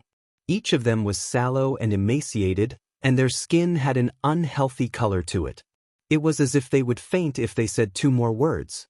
The audience in the streaming room could not bear to see this. They could not help but send bullet screens to advise Jiang Pingji to stop putting on a show and quickly accept these people. "Yibio, streamer, they look so pitiful.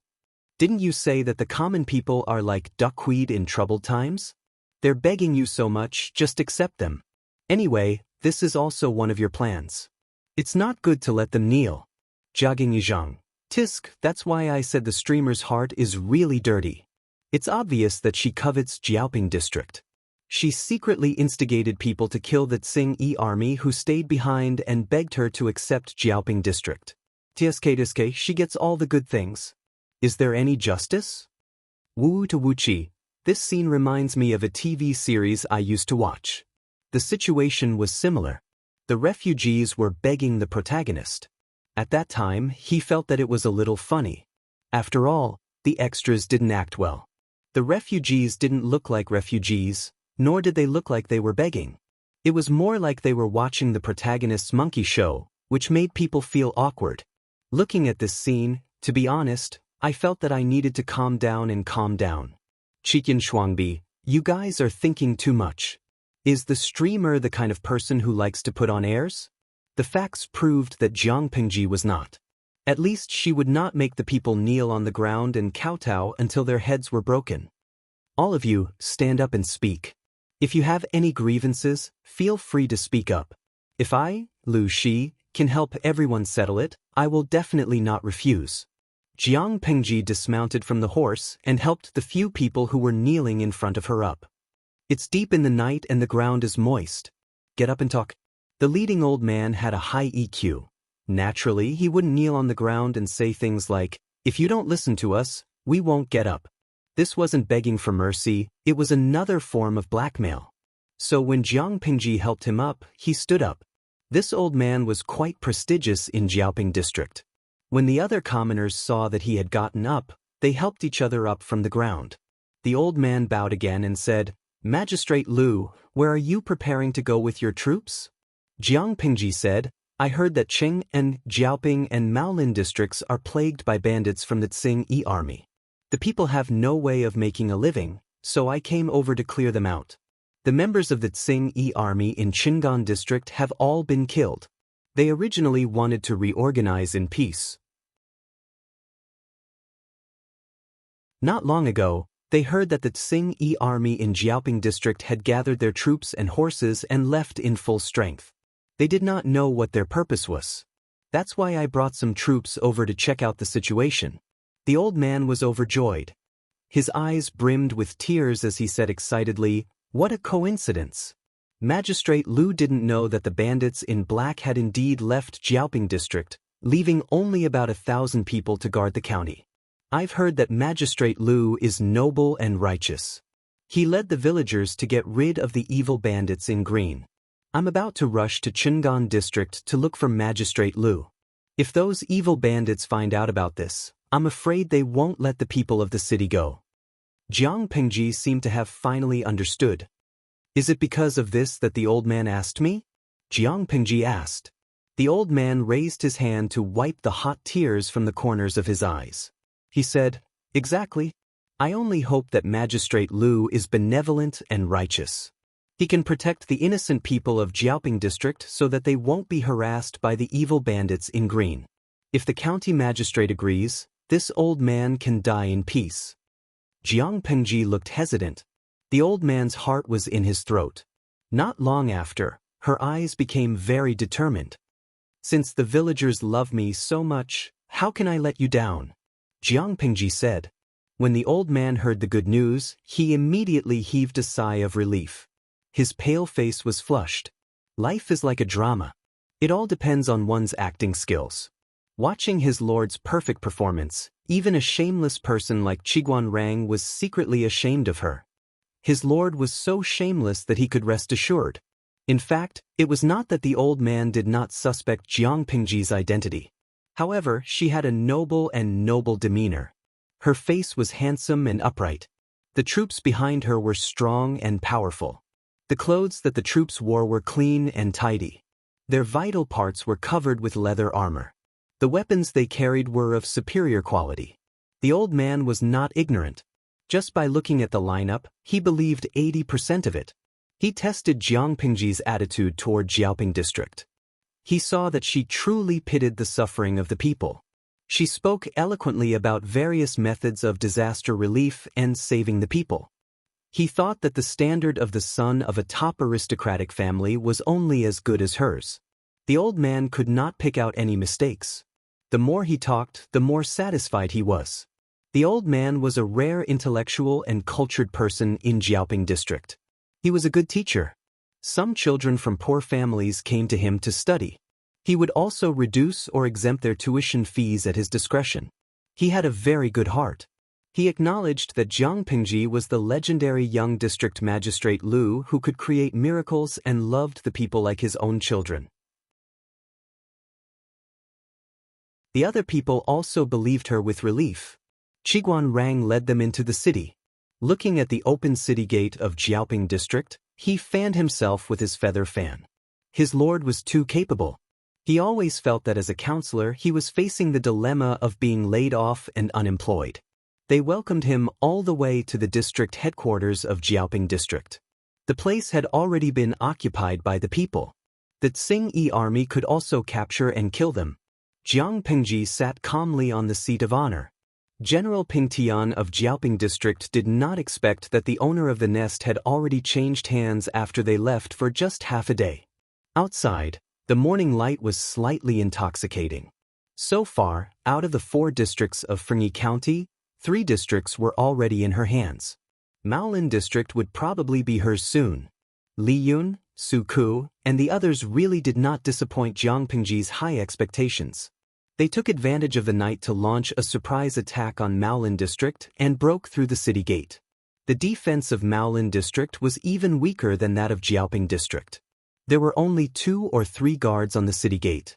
Li Yun drew his bow and knocked an arrow under the city gate. He shot through the guards on the city wall. With a good start, the morale was greatly boosted. In comparison, Maolin district did not even manage to form a decent attack. The resistance was even weaker and insignificant. The battle was like a hot knife through butter. Using the ladder to climb up the city wall, Li Yun took the lead and rushed to the front. Wherever his silver spear passed, the enemy's corpses were strewn on the spot. Su Ku was well versed in the ways to strike the local morale. Perhaps it could be said that he had become shameless after hanging out with Jiang Pingji for a long time. He ordered the troops to attack forcefully while shouting loudly, "The Tsing Yi army's destiny is near. The entire army is defeated and fleeing." During this period, reinforcements arrived one after another. However, faced with the tyrannical siege chariots, improved crossbows, and ballistae, the Tsing Yi army charged in batches and died in batches. In addition, the words shouted by the troops caused the Tsing Yi army's morale to hit rock bottom. They no longer had the will to fight. The Tsing Yi army was just a motley crew. They had lost their backbone and their morale was low. The number of Tsing Yi army in Maolin district was pitifully small. The combat power that they could exert as a whole was even more pitiful. In just half a day, they had already occupied the entire Maolin district. Compared to the crisis in Xiangyang district, the sneak attack and siege battle in Jiaoping district and Maolin district was like a small game.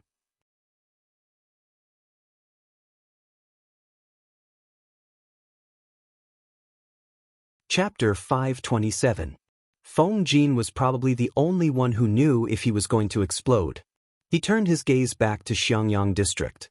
The Tsing Yi army at the west and north gates had been completely defeated. Some were dead and some were injured.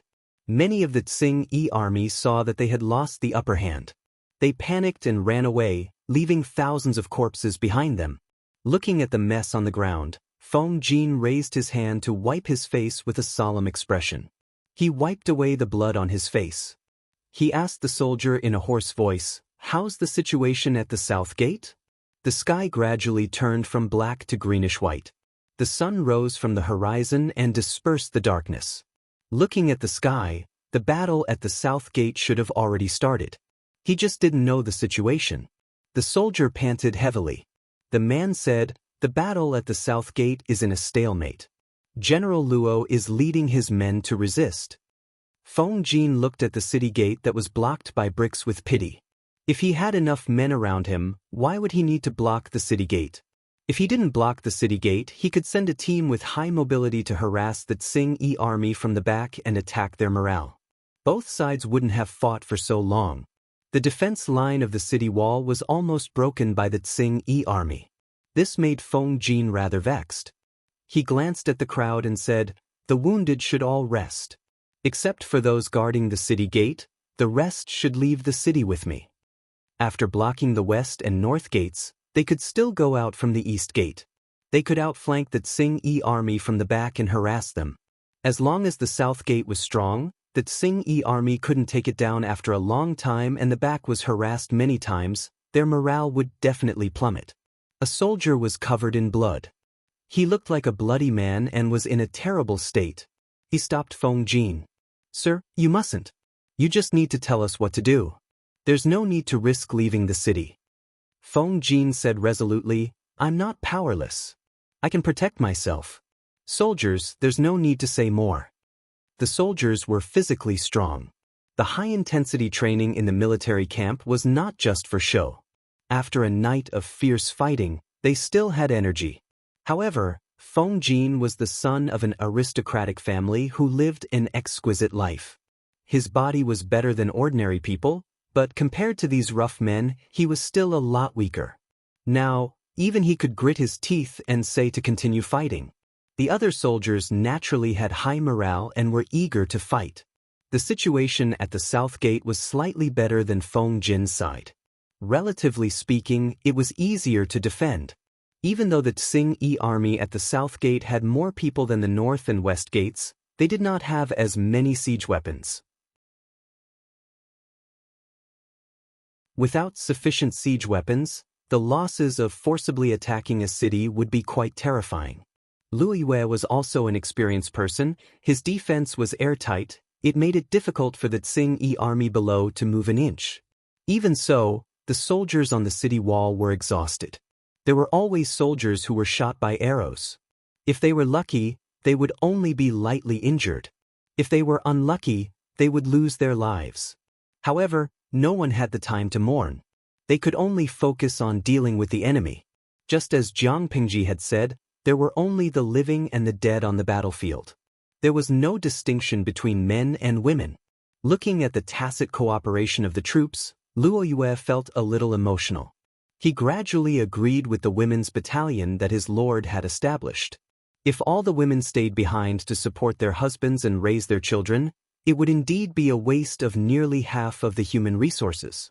After going through rigorous training, they were able to fight on the battlefield with weapons in hand. Their performance was no worse than that of the male soldiers. In today's world, women and children were seen as a vulnerable group and needed protection. However, most of the men could not even protect themselves. How could they protect them? Even if Luo Yue's views made him feel that women should not go to the battlefield, his rationality told him that this was not wrong. If others could not protect them, why couldn't they work hard to protect themselves? 10,000 troops were more than enough to defend Xiangyang district, but what about Chang'an district, Maolin district and Jiaoping district? It was almost a fantasy to rely on 10,000 troops to defend a district.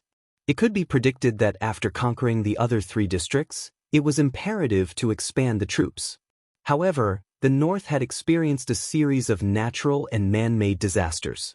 There was a huge loss of young and strong men. When the time came, it was unknown how many soldiers they could recruit. If there were more female soldiers, it would indeed greatly relieve the pressure on the military camp. With these thoughts in his mind, Luo Yue continued to command calmly. He thought that there would be a stalemate for a while. Unexpectedly, there was a sudden commotion from the rear of the Tsing army. The originally orderly attack instantly became a mess. Using the height of the city wall, Luo Yue could see the movement from afar. His eyes lit up and his heart flashed with ecstasy. Soldiers, the Tsing army at the north and west gates have all been killed. He raised his arm and shouted. The troops seemed to have been injected with a shot of adrenaline. Joy flashed across their originally tired faces. The north and west gates had already won. Everyone knew that Xiangyang district was attacked from both front and back.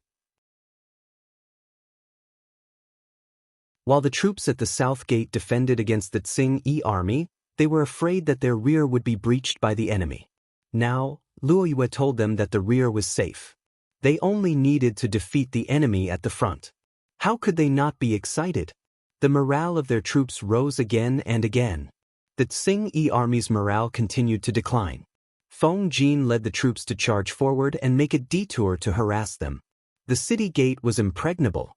The Tsing army attacked for a long time without success. Behind them, there were cavalry harassing them. After a few times, the morale of the Tsing army had already plummeted. They were not in the mood to fight at all. Their defeat was irreversible.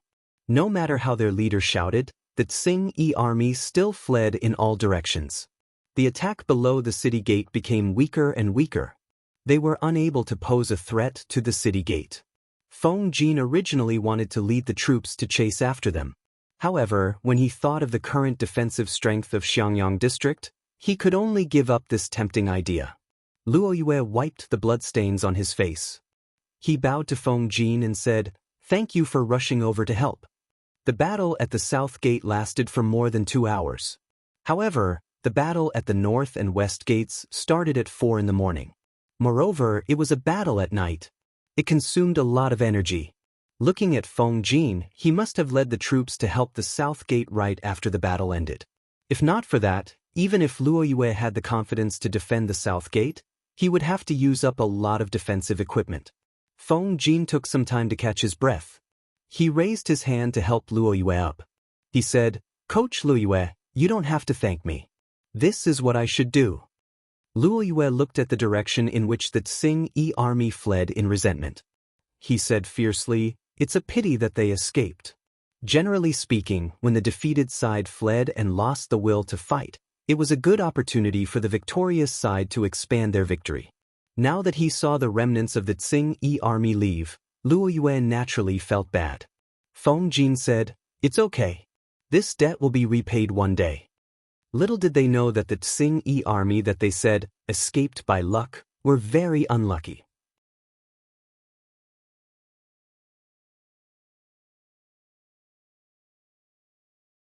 Chapter 528. She left Qiguan Rang behind in Jiaoping district. She had the final say in everything. At his command, Dabai sprinted off into the distance, taking the lead as fast as he could. The Tsing-Yi army in Maolin district lost their morale. They fled pathetically and were utterly defeated. After they ran for a distance, a few chieftains began to organize their men. Naturally, they moved slowly. When they managed to organize more than half of the defeated soldiers, they would face a new disaster. A small chieftain spat on the ground and said unhappily, "What do you mean by Xiangyang district is empty of troops? F***CK, does this look like it's empty of troops? It's harder to chew than a bone. Not only is it hard to chew, but it's also hard to chew. We suffered a huge loss this time." The accomplice beside him sat on the ground and wiped his face with both hands. He said fiercely, "We'll remember this today. We'll make those people in Xiangyang district pay the price in the future. They made us suffer such a huge loss. We can't let it go easily." There were also some who looked into the distance dejectedly. No one knew what they were thinking. In the distance, the Tsing-Yi army gathered in twos and threes. Each of them was hunchbacked and had ashen faces. They looked like defeated roosters. There was no valiant and high-spirited aura on them.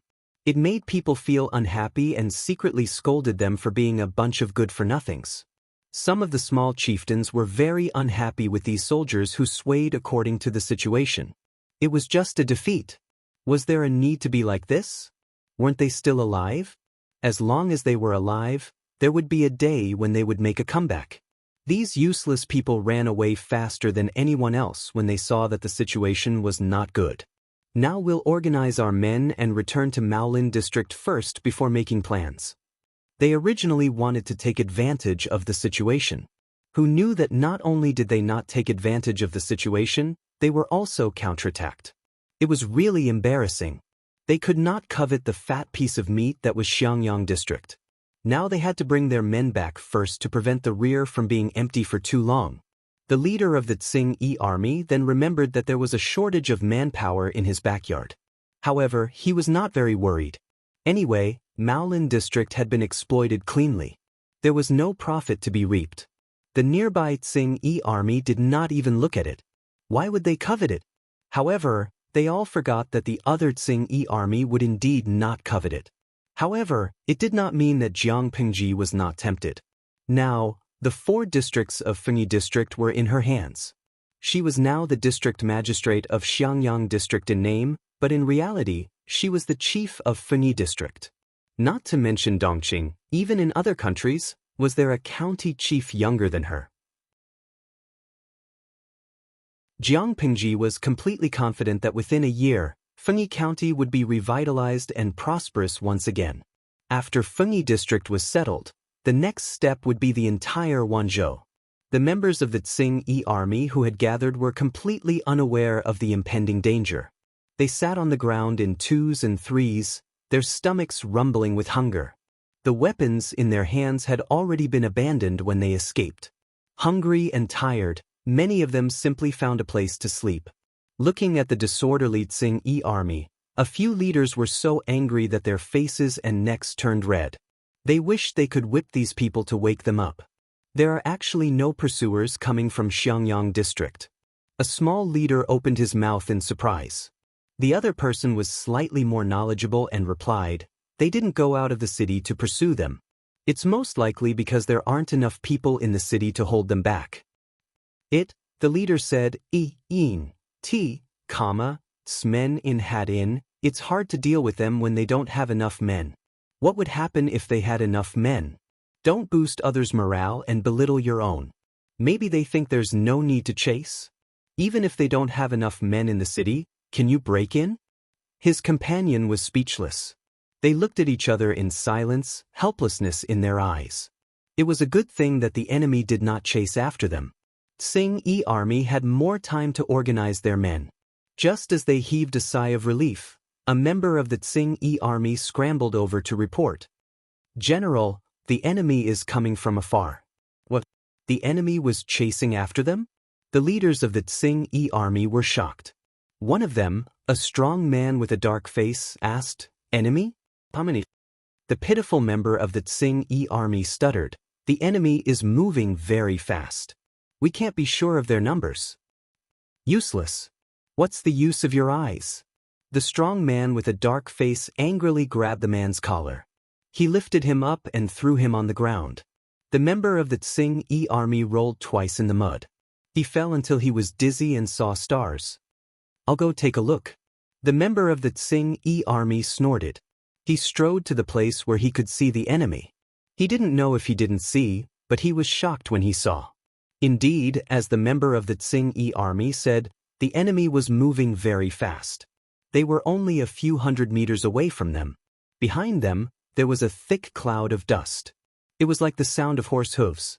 It was impossible to determine the size of the troops chasing after them. However, there were hundreds of enemies running out from the cloud of dust. There were at least 3,000 pursuers. The other side had 3,000 victorious troops, valiant and high-spirited. Although their side still had nearly 4,000 men, they were all exhausted and had no battle experience at all. If the two sides were to clash, they would have no chance of victory. They could only experience the feeling of being utterly defeated once again. At that moment, the leaders couldn't help but want to retreat. They wanted to escape as soon as possible. As long as there's life, there's hope. As for the members of the Tsing-Yi army on the ground, what did their lives have to do with them?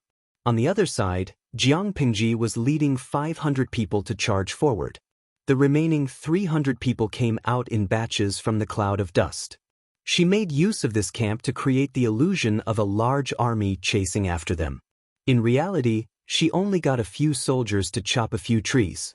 Then she dragged the branches and ran back and forth on the ground, raising a thick cloud of dust. There were many flaws in this plan, but it could deceive the Tsing-Yi army for a while. The audience in the streaming room saw that she was so cunning. They all ridiculed her. The goose sells straw shoes. By the way, when you used this plan to deceive people, did you think about Lord Zhang Fei's feelings? Ergu wu dedeo. Sigh, it's rare for Lord Zhang Fei to be smart for once. His plan was plagiarized by the streamer. I'm upset. Of course, the crux of the problem was not the plan, but the deception. As long as they were deceived, based on their dispirited mentality after suffering a defeat, the possibility of them fighting again was extremely small. Even if they fought, their combat power was not enough. Jiang Pingji was completely confident that she could lead 700 to 800 people to surround and annihilate the 3,000 to 4,000 members of the Tsing-Yi army. The pursuers are here. Everyone, get up. The pursuers are here. Run away quickly. There were loud shouts. Many members of the Tsing-Yi army woke up from their sleep. When they heard that there were pursuers, their bodies had already reacted one step ahead of their minds. The further the better. Most of the members of the Tsing-Yi army were running blindly. One could imagine how little resistance Jiang Pingji encountered. White excitedly increased its speed. The Tsing-Yi army was just a tired and defeated army. How could they outrun it? Some members of the Tsing-Yi army saw that they could not escape, so they simply turned around and wanted to fight to the death. They did not expect that they could not even get close to it. White raised its front hooves high and rewarded them with a hoof. It hit their chests. They heard the sound of bones breaking. One by one, they fell to the ground, spitting out blood and breathing weakly. Jiang Pingji waved the sharp spear in her hand. Her moves were very simple. Every move and style was bound to reap lives. Wherever White passed, the person and the horse cooperated well with each other.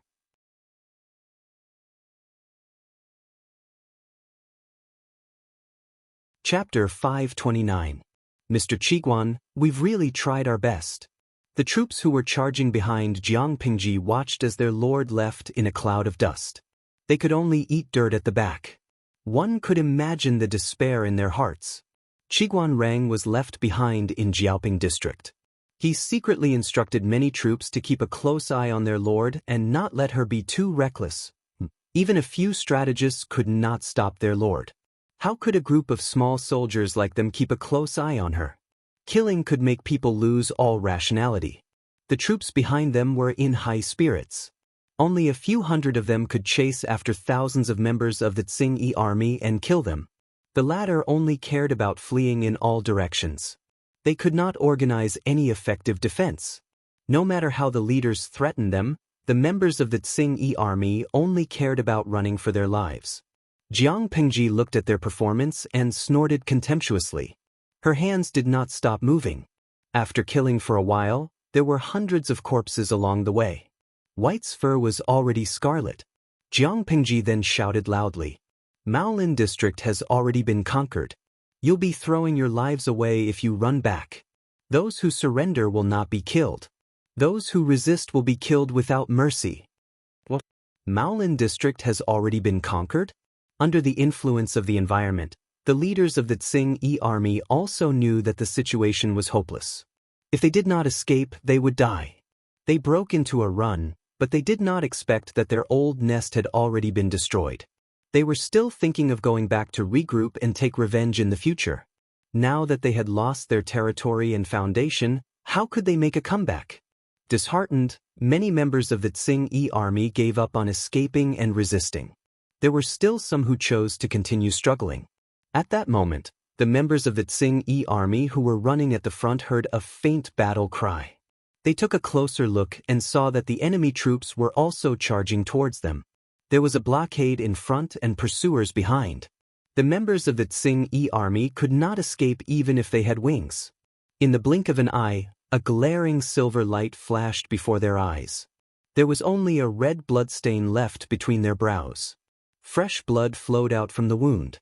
Their bodies fell forward due to inertia, then they fell to the ground with a loud bang. They fell on the muddy grass with a dull thud. "Kill!" Li Yun's words were concise and comprehensive. His voice was low and stern, causing one to involuntarily feel invigorated and have goosebumps. The audience in the live streaming room had a wider field of vision. From afar, they could see the Tsing army's abnormal movements in front of them. Their fleeing formation was in a mess, as if they were hindered by something. They zoomed in to take a look. What the F***CK? That white horse with a silver spear, isn't that Han Mei? Tian monthly tickets break 2,000. Ah, super tacit understanding. My husband is coming. Wei Qiging, that's too much. Han Mei's husband is so handsome that I can't close my legs.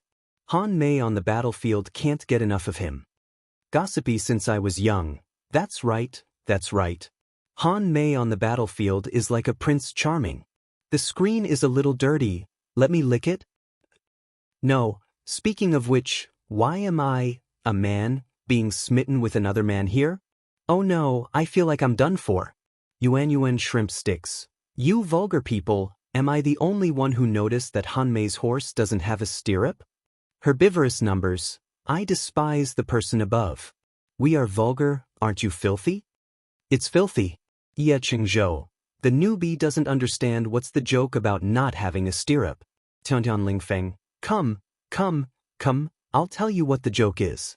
Without a stirrup, it's good to ride a horse with a strong waist. You know. It was a hot-blooded and serious scene. The audience in the streaming room was still licking Jiang Pengji's heroic figure a second ago. In the next moment, the scene changed and they were infatuated with Li Yun. Not only were they infatuated, they were even driving in the streaming room. TSK, this group of fickle goblins. Jiang Pengji and Li Yun obviously didn't communicate with each other. The pincer attack was just a coincidence. The Tsing army's luck was too bad. She only brought 800 elites with her, and Li Yun didn't have many men on his side either. The two of them added up to less than 1,500 men. However, the morale of the troops on both sides was like a rainbow.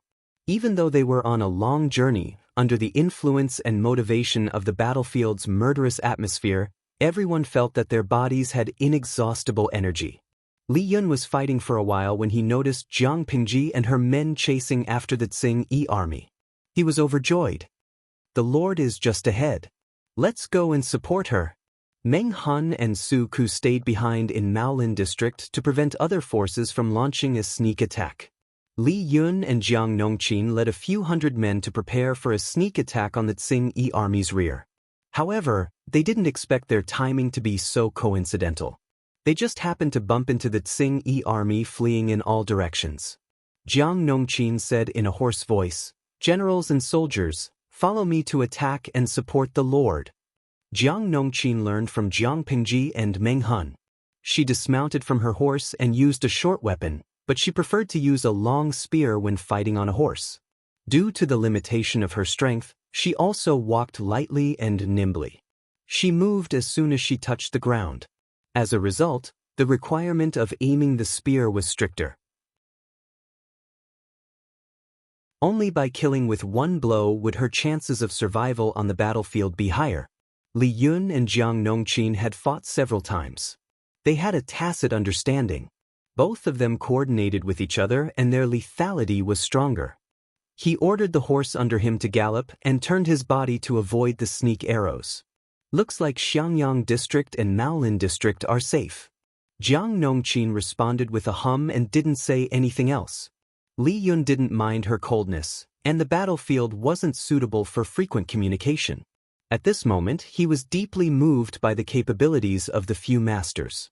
They really never suffered losses no matter where they went. Maolin District almost turned out in full force. Even so, they didn't gain any advantage in Xiangyang District. Instead, they were utterly defeated and chased by their lord's troops. Li Yun's face darkened. Not a trace of his usual adorable self could be seen. He held the silver spear in his hands steadily, killing people accurately and swiftly. There were hundreds of troops following behind him. Most of them were male, but there were also female troops. Although the overall quality of women couldn't be compared to that of men, every group had its advantages and disadvantages. The female troops that accompanied him were the cream of the crop. Their stamina and willpower were exceptionally strong. They didn't complain or show any signs of frailty as they hurried on their journey, causing people to involuntarily overlook their gender. Not to mention Li Yun, who was leading the troops, even the other male troops and even the female troops themselves slowly overlooked this point. Kill. When a group of hungry wild wolves charged into a herd of panicking sheep, what would it look like?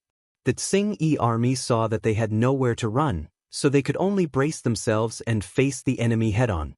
But how could they defeat the enemy who had an imposing aura? They were utterly defeated the moment they met face to face. Jiang Pingji shouted again, "Those who surrender will not be killed. Those who don't surrender will be killed without mercy."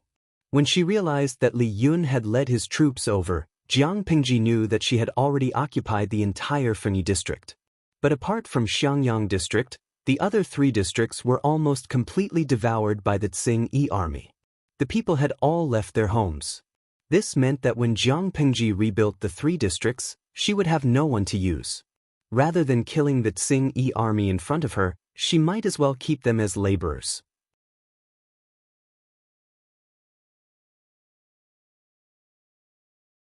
Chapter 530. Subordinate Li Yun greets my lord.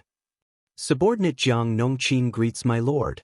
After clearing the battlefield and capturing the captives, Li Yun and Jiang Nongqin led their respective horses to Jiang Pingji and half-knelt to pay their respects.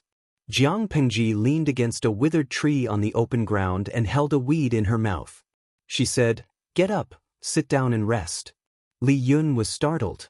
Jiang Nongqin sat beside Jiang Pingji with a cold face. "Nongqin is indeed cuter. Han Mei, you are so restrained. It doesn't feel like you are your usual self." She was a cute little angel on a daily basis and a cold and aloof Prince Charming on the battlefield. That was the most attractive contrast. There was no need to be restrained. She did not care about that. Li Yun looked slightly embarrassed. He simply found a place to sit down and placed the silver spear in his hand beside him. He asked, "Why are you here, my lord?" Jiang Pingji said, "Naturally, I am here in the same way you are here. How can a place like Jiaoping District be difficult for me?" Li Yun scratched his head and said shyly, "My lord is dignified and wise. The Tsing army is naturally no match for you." Jiang Nongqin had a quiet personality. She usually listened quietly. Unless she really had an opinion, she would not speak up easily. Therefore, she did not join the conversation. Jiang Pingji turned her head and asked Jiang Nongqin, "How are the results of your attack on Maolin District?" The latter was stunned for a moment. She reacted after a while and said, "The Tsing-Yi army has few guards in Maolin district. Officer Meng is experienced in battles. Mr. Su is resourceful and resourceful. Therefore, it did not take long for us to take over Maolin district." The generals and soldiers fought bravely. Other than 20 people who were lightly injured, 6 were seriously injured, and 8 were killed in battle, the rest of the soldiers were safe and sound. The 6 seriously injured soldiers were an accident. If they had not let their guard down, at most one would have been slightly injured. As for the 8 who died in battle, they were shot by the enemy's stray arrows at the beginning of the sneak attack on the city. They died of untreated wounds. It was already very proud to have such an outcome in a sneak attack on the city. Not to mention that there were many inexperienced new soldiers among them. There were also female soldiers who were purely holding them back in the eyes of others. Of course, only the soldiers participating in the battle could judge whether or not they were holding them back. Outsiders had no right or qualification to comment. Take care of the injured soldiers, and let the souls of the fallen warriors return to their homeland. Have their corpses been properly disposed of? Although the casualties were small, they were still there. The dead could not be resurrected, but she could make up for the families of the living and the dead. It was a form of comfort and compensation. Jiang Nongqin secretly glanced at Liun. His expression was natural and he was not displeased by Jiang Pingji's cold treatment. She calmed down and continued, "Rest assured, my lord. The corpses of the soldiers have all been collected. Those that can be buried have already been buried." The audience in the streaming room were mostly fans of Liyun's looks or true love. The little angel was treated coldly by the streamer and was inexplicably unhappy. Kneeling begging for monthly tickets? "Hey, host, did you see our little angel Han Mei's longing eyes? Look at him. Otherwise we'll now, poor little angel, don't panic. Come to my arms, I'll give you a loving hug." Did Ursapa, is this the post-battle summary report? Our little angel Han Mei knows it too. The streamer can't favor one and discriminate against the other. Shenglai Mai, don't panic. Han Mei is not a narrow-minded person. Why would he feel wronged? Jiang Pengji unintentionally glanced at the bullet screen and was secretly amused. She continued to ask Nongqin about the arrangements in Maolin district and sent a bullet screen to explain so that Han Mei's fan club would not continue to lash out at her and say that she bullied their husband. Host V. Han Mei is the deputy captain of the Vanguard Battalion. Nongqin is the captain of the female battalion. Naturally, I can't ask about the situation without Nongqin's permission. Jiang Pengji liked to do whatever she wanted, but it did not mean that she would let her guard down when it came to certain matters of principle. The military camp was a place with clear hierarchy and strict discipline. Her attitude would affect their status among the soldiers. If she treated Jiang Nongqin coldly, it would give the soldiers the misconception that she, the captain, was inferior to the deputy captain. Unintentionally, it would weaken Nongqin's prestige among the soldiers. Even if the weakening was very slight, Jiang Pengji did not want that to happen. Alright, since the streamer had explained, the audience in the streaming room also expressed their understanding. They turned around and showered gifts. The accompanying comments were, "Touch my little angel is not sad, come over and let auntie rub you," making Jiang Pengji feel helpless. Jiang Pengji then asked about the general situation in Maolin district. After all, it had to be rebuilt after the war.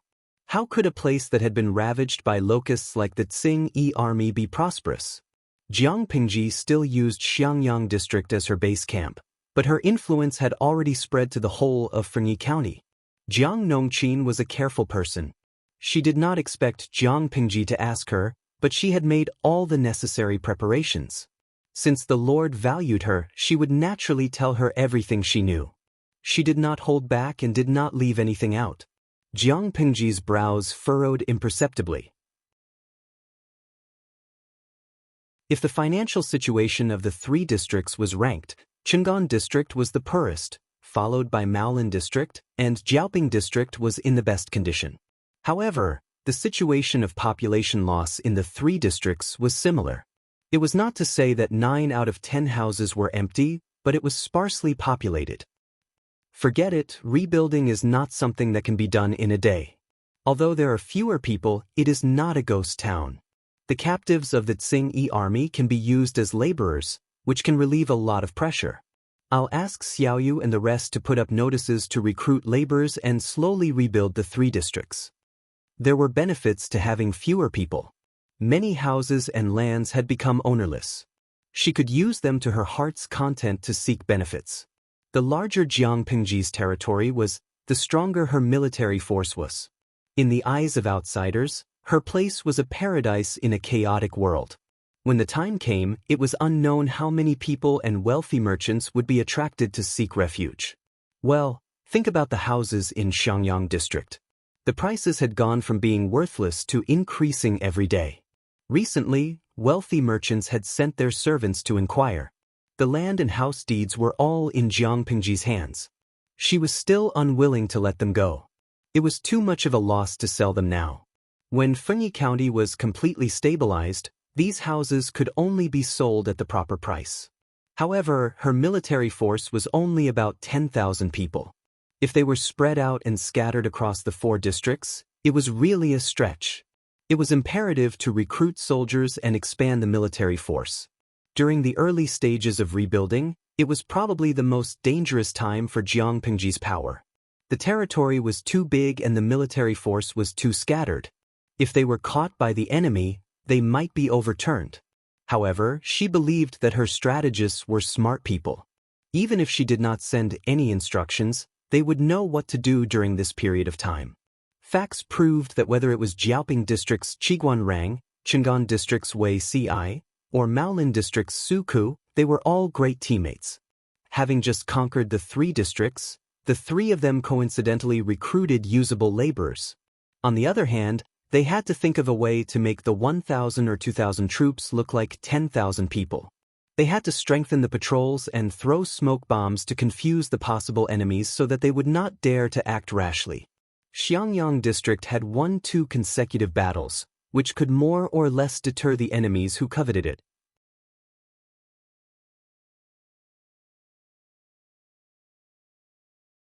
Chapter 5:31. The changes in power in Fengyi County did not attract much attention. Apart from the Tsing army that suffered heavy losses and the Red Lotus group that fought the Tsing army to death, the north was still quiet. On the contrary, the flames of war in the south had already ignited and caused a chain reaction. Prince Changsho had sent the corpse of Lu Shi's mistress, Lu Huan, to Chongzhou. His original intention was to use this to rope Lu Shi in and have him stand on the same side as himself. Who knew that Lu Shi was indifferent? After receiving the coffin of his mistress, he did not even make a sound. Lu Shi's heartless and indifferent reaction made Prince Changsho furious.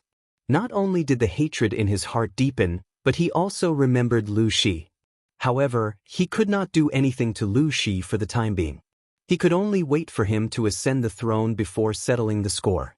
However, even though Prince Changsho schemed to drive a wedge between the emperor and Huang Song, making Huang Song withdraw from the front line and become the district magistrate of Diang District, he still could not successfully take over Qinzhou. He also could not pull his brother, the emperor, down from the throne. Why did this happen? It was because his chief strategist had jumped ship. Speaking of this, one had to mention that Prince Changsho became increasingly arrogant and exposed his true nature. Since the last time Lu Shi secretly sent someone to send a letter to Prince Changsho, letting him know that Lu Huan, Lu Shi's daughter, was Prince Changsho's biological daughter, he lost his composure and embarrassed his chief strategist. After that, when the war came to a stalemate, Prince Changsho thought that the strategist was incompetent and repeatedly embarrassed him. Not only that, when the military generals questioned the correctness of the strategist's strategy, Prince Changsho also added insult to injury. Thus, Prince Changsho completely offended the capable strategist in his camp. It was all right to offend an ordinary person. Anyway, ordinary people were not capable, so Prince Changsho was not afraid. However, he offended a petty and vengeful strategist. The key was that the strategist really had a brain, so it was awkward. Before the strategist jumped ship, he even schemed against Prince Changsho, causing him to make a major mistake in the battle to attack Qinzhou. his troops were severely depleted and his vitality was severely damaged. It was precisely because of this that the forces in Qinzhou who were in imminent danger were saved, allowing them to take a breather and counterattack. However, the strategist was smart. He did not expose himself before he did something bad and pushed the blame to others. Successfully shifting the blame to Prince Changshu, the strategist jumped ship and left. Prince Changshu was too ashamed to vent his anger on him. The facts proved that the strategist's approach was correct.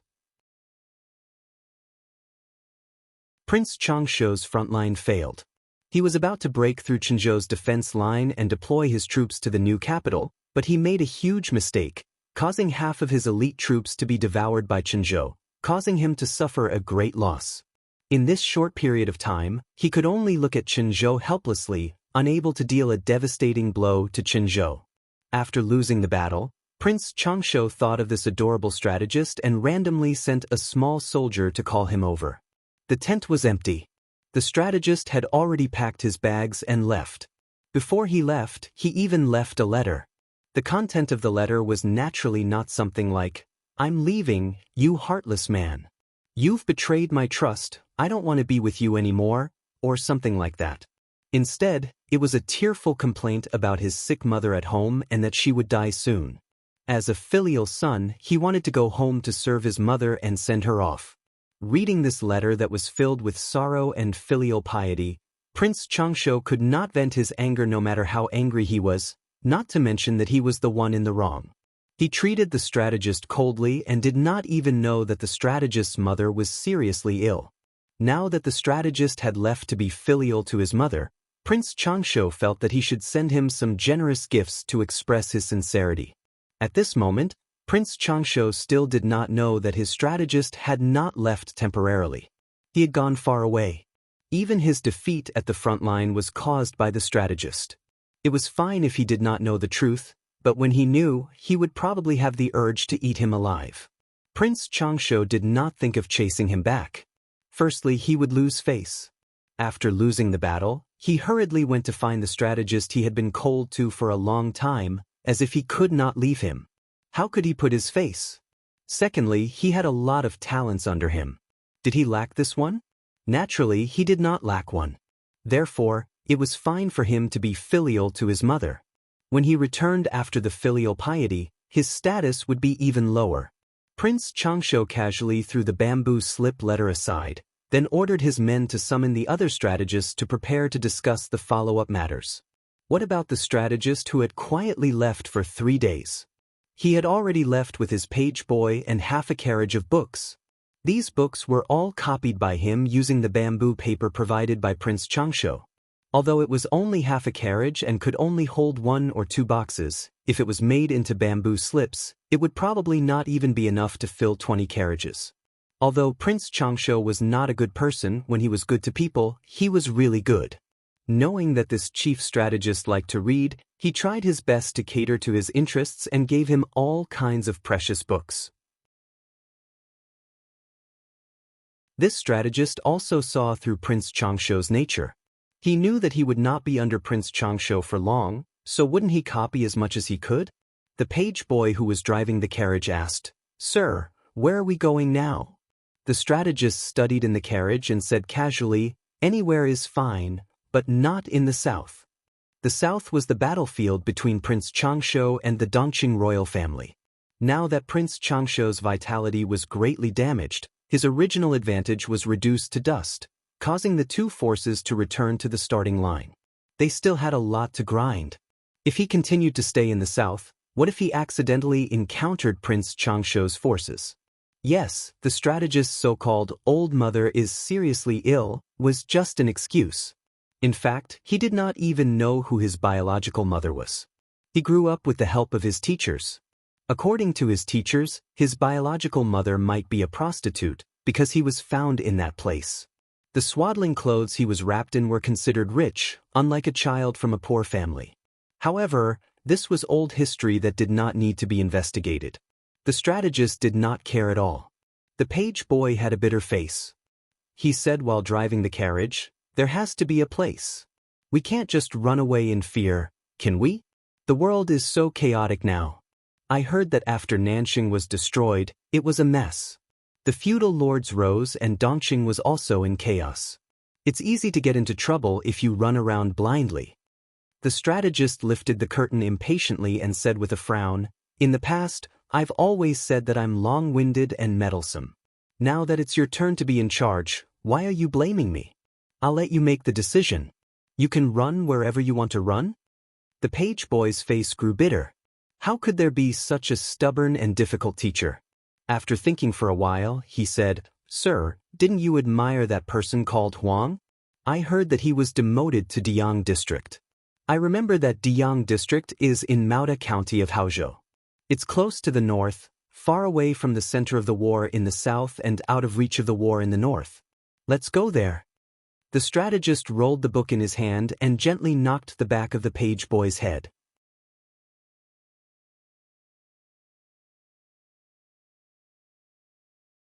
Chapter 5:32. This little boy servant of his was really petty. When the strategist was working for Prince Changshuo's camp, he came up with a plan to trick Huang Song. Huang Song was probably extremely resentful towards this black pot that fell from the sky. If Huang Song knew that it was his idea and that he was the one who instigated Prince Changshuo, how could he not bear a grudge? How was this going to seek refuge? It was clearly courting death. Although it was a critical remark, there was a hint of joy and amusement in his tone. One could tell that he was not angry at the boy servant's pettiness. The boy servant naturally understood his master's temper. He was even more certain that the other party would not be angry because of this and would even be eager to try. He said, "Sir, your strategy is unparalleled. If that Huang something is really as good as you say, he won't blame you." The strategist clicked his tongue and immediately entered the carriage. He leaned against the table and spoke lazily. "Up to you." The boy servant smiled and said, "All right, let's go to Diyang district now." Daily pitting master and servant against each other, January 1st, completed. Nowadays, the world was unstable and the people's hearts were in chaos. The knowledgeable people in the world were not optimistic about the Dongqing royal family or Prince Changshuo. No matter who won, they would not be able to restore light to this chaotic world. They also did not have the ability or magnanimity to set things right. Since the fall of the Great Xia dynasty, the world was divided into 5 countries. The 5 countries had been established for a short period of time. Those celebrities could not be said to be patriotic at all. Since the world was muddy and unclear, a new world would be created and light would be restored. In this world, there were countless people who chased after fame and profit. As long as there was profit to be made, there would naturally be no shortage of people who chased after it. Some people wanted to support a wise ruler and leave his name in the annals of history, a good name that would last for 10,000 years. This strategist was no exception. Before Prince Changshuo revealed his true nature, he indeed had the appearance of a wise ruler. To put it bluntly, he was good at acting. In addition, he was Prince Changshuo of the Dongqing royal family. He had a fertile and vast fief and a strong army. He had a very strong capital to fight for the world. However, he was not a patient person and his acting skills were not refined to perfection. It did not take long before he revealed all his flaws. After seeing this person's true colors, the strategist did not want to assist such a terrible person. A good bird chose a tree to rest in and a virtuous minister chose a master to serve. If he could meet a suitable master, he would naturally do his best. If he met an unsuitable one, he would jump ship as soon as possible and find a suitable one. However, since they had worked together for a while, the strategist did not want to go against his old master for the time being. Under the setting sun, the carriage slowly drove toward Diyang district. He wanted to see if this capable Huang Song was really capable and how broad-minded he was. He cherished his life but liked to play with it. The boy servant knew his temperament very well. Otherwise, he would not have suggested that the two of them go to Diyang district. The further north they went, the more refugees there were. Barren fields, starving people, dilapidated ruins. Everything impacted the duo's eyes. However, the strategist had seen many things, and he had a cold personality, so he did not reveal any complicated expressions. On the other hand, The errand boy was still somewhat innocent and kind. When he saw the numb refugees or the crying children, he sighed with emotion. However, he remembered his identity and did not give them any food or money. In fact, he did not even stay for long. When one was outside and the world was so chaotic, kindness sometimes could not be exchanged for gratitude. It might even lead to killing intent. For safety's sake, the errand boy used a skinny old horse to drive the carriage. He changed his clothes into old clothes with many patches, and the carriage that the strategist sat in was also changed into a dusty old carriage. However, the interior of the carriage was more comfortable and clean. With such a combination, as long as they did not encounter refugees who were driven to a dead end, they would generally be fine. The strategist merely raised his eyebrows at this arrangement and did not comment on it. The errand boy took care of his daily life and had always been reliable and considerate.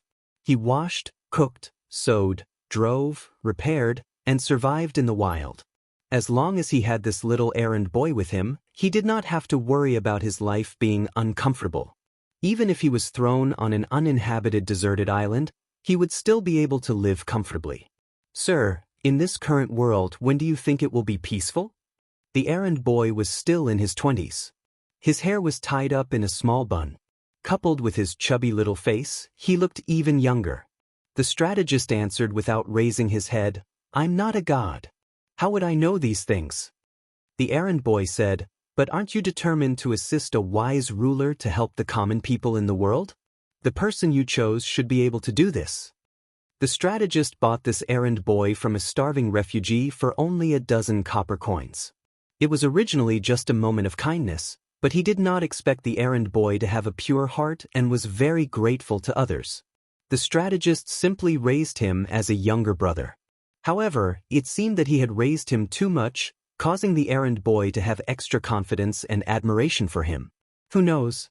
Maybe a few years, maybe a few decades. Maybe when I'm in the coffin, the world will still be chaotic. The carriage was pulled by an old horse, so it naturally could not be fast. They could only travel slowly.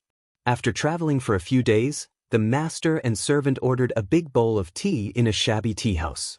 Some tea leaves floated on the muddy water, and the taste of the tea was quite touching. However, the strategist drank it without a frown. Instead, the errand boy complained that he had been wronged.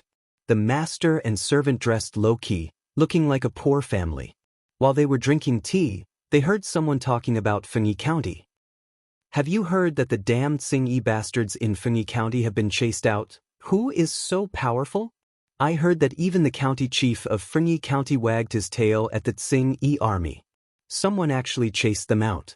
I heard that it's the district magistrate of Xiangyang County, called Lu Shi. I heard that Xiangyang County was once the territory of the Xingyi army, but didn't the government make Lu Shi a district magistrate? Last year, he directly led his men to beat up the bastards in Xiangyang County and even incorporated them into his army. The North suffered from the torment of the Xingyi army and the Red Lotus Group. Many people left their homes and fled to the South. Although there was also a war in the South, they still cared about their reputation and would not be as reckless and violent as the two bandits. Coincidentally, there were also refugees who escaped from Fengyi County in the tea house. When they heard the news about their hometown, they could not help but ask, "Then what about Qingan District?" "I escaped from Qingan District." "Were the Xingyi bastards there also beaten up?" The person who told the news said, "They have already been beaten up. Qingan District has now been taken back by the district magistrate Lu Shi." The commoner was overjoyed when he heard that, but he immediately hesitated. It was not easy for him to escape from Qingan District.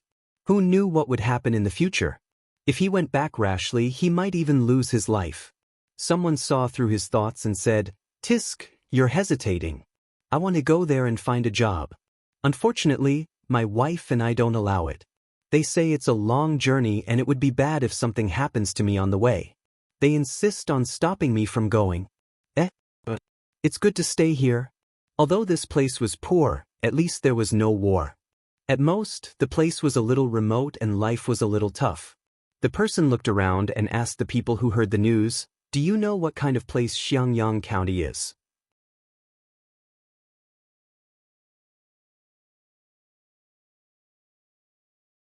Chapter 5:33. Your information is really bad. Xiangyang district is a paradise. I heard that the merchants who went there to do business have returned. Many people want to move their families there. I heard that the land there is neat and tidy. It's clean even on rainy days. The houses are like heavenly palaces. The man described it in poor language, and what he said was what he had heard from the merchants. When Ferney County was still in the hands of the Tsing army, the merchants still dared to do business in Xiangyang district. This in itself explained a lot of problems. What do you think Xiangyang district used to look like? It wasn't much better than here. In the hands of District Magistrate Lu Shi, it changed in half a year. Now that Qingan district, Maolin district, and Jiaoping district have all been conquered by him, these three poor places might become as good as Xiangyang district. What do you think? If I go for such a good opportunity, I might become rich. The person danced with joy as he spoke. In the end he sighed. Unfortunately, my wife and I won't allow it. Otherwise, they'll fight with me. Everyone was discussing it. They were very curious about the Xiangyang district that the person mentioned. Most of them did not believe it. Upon hearing that, the boy servant asked the strategist in a low voice in surprise, "This Lu Shu, isn't he just a district magistrate?" A district magistrate mobilized troops to attack the three nearby districts? Who would believe such nonsense, let alone to recover the lost land in Dongqing and save the people from suffering? A mere district magistrate actually had the ability and military strength to recover the three districts. From what he said, he even had the three districts in his pocket. He's ambitious and bold. The strategist took a sip of tea. He's an interesting person. The teacher had heard of Lu Shi, but Lu Shi? He had never heard of him. Would you like to take a look, sir? The boy servant asked. The teacher glanced at the boy servant amusedly and said, "Didn't you say that you wanted to go to Diang district?" As the master and servant were talking, they heard the person say in exasperation, "What I said is true. Those were spread by merchants when they were doing business. Who dared to go to Qingan district to do business in the past? Now, they've all gone there and each of them has made a lot of money. The person in charge is said to be Wei Ci or something. He's a great beauty and does business logically." The attendant widened his eyes in astonishment. "Mr. Zixiao? I don't think so. Maybe he has the same name, or maybe he got the wrong person. With Zixiao's personality, he doesn't seem to be the type to fall into a trap so quickly." The current situation in the world was still chaotic. With Wei Ci's complicated thoughts, he would most likely choose to observe for a while and wait for the true dragon. The page boy pouted and said, "Didn't that person say she was a great beauty?" The strategist couldn't help but laugh. "I've taught you several times, but you didn't listen. Zixiao hates it when people talk about his appearance." The errand boy raised his hand and rubbed his chubby face. His appearance was mediocre. He really did not understand the mentality of those who wish to be ugly. "I'm not allowed to say that she's beautiful. Then I won't say it in the future." The boy grinned. After a while, they listened carefully to that person's narration. The more they listened, the more they felt that the mayor of Qingan district was Wei Ci. The attendant said in a daze, "Maybe, it's really Mr. Zixiao?" The strategist said uncertainly, "Perhaps." The servant asked, "Sir, why don't we go to Qingan district to look for Mr. Zixiao?" The strategist was rather helpless. "You're a man of your word. Since we're already at the border of Diang district, it's only a day's time. It's not a wasted trip to see Huang Song first. If you're not satisfied, we'll go to Qingan district to look for Zixiao." The master and servant drank their tea and returned to the carriage. The weather was still cold and the people were still wearing heavy clothes. After the end of the spring plowing, there was a period of slack. There were not many people on both sides of the street. However, the closer they got to Diang district, the more lively it was. It looked a little like the leisure life of a farmer. This Diang district is peaceful. It seems that Huang something is quite capable. The servant drove the carriage, and the wheels of the carriage rolled slowly. The strategist clicked his tongue and did not make any comments. The master and servant found a quiet place and found that there were open tea houses and eateries on both sides of the street. The people who came and went had a slight blush on their faces. It was obvious that they were living a good life. The servant's impression of Huang Song increased gradually. The strategist's ears were filled with his servant's nagging, saying that everything was good, and that Huang Song seemed to be a good person. "You're very noisy," he said calmly. The servant retorted, "If I don't speak, you'll definitely say that the surroundings are too quiet again." Daily pitting master and servant against each other, January 1st, completed. He was mentally exhausted. Where had the reserved and obedient servant gone? The strategist found a seat in the tea house and asked the waiter some questions. Then he ordered a pot of ordinary tea. "Don't you think Daoist district is good, sir?" The servant stretched his neck and looked out of the window. Ever since they entered the city, the scenery they saw was quite good. There were even children playing on the streets. "It's quite good. However, it was not good enough. Are you going to stay here, sir? Let's meet Huang Song first before making a decision." The strategist frowned, and information about Huang Song flashed across his mind. Since Huang Song and Feng Ju had caused a lot of trouble for Prince Changsho, Prince Changsho had investigated the identity and background of these two people. Huang Song was the godson of Huang Tan, who was a eunuch's descendant. His family background was a problem. However, he was not much better. Naturally, he would not be picky about his family background. As for his ability, the Daoist district in front of him was the best evidence. However, he had to focus on this person's breadth of mind and bearing. After all, he was the one who had schemed to get Prince Changsho to frame Huang Song. How could Huang Song not bear a grudge and be disgusted? He did not want to be put in a difficult position. "How do we meet him?" the servant asked. "Hand over a visitation card and say that Yang Si, from Ding County at the border of Chenzhou, wishes to meet him." The servant exclaimed and said, "Sir, if we directly send a visitation card, he might not be willing to meet us." Yang Si said with a smile, "If Huang Song doesn't even know who plotted against him, there's no need to meet him. If Huang Song investigated him, he would naturally know who Yang Si was. Regardless of whether he flew into a rage or something else, he should at least meet him." The servant nodded in agreement and wrote a visitation card neatly.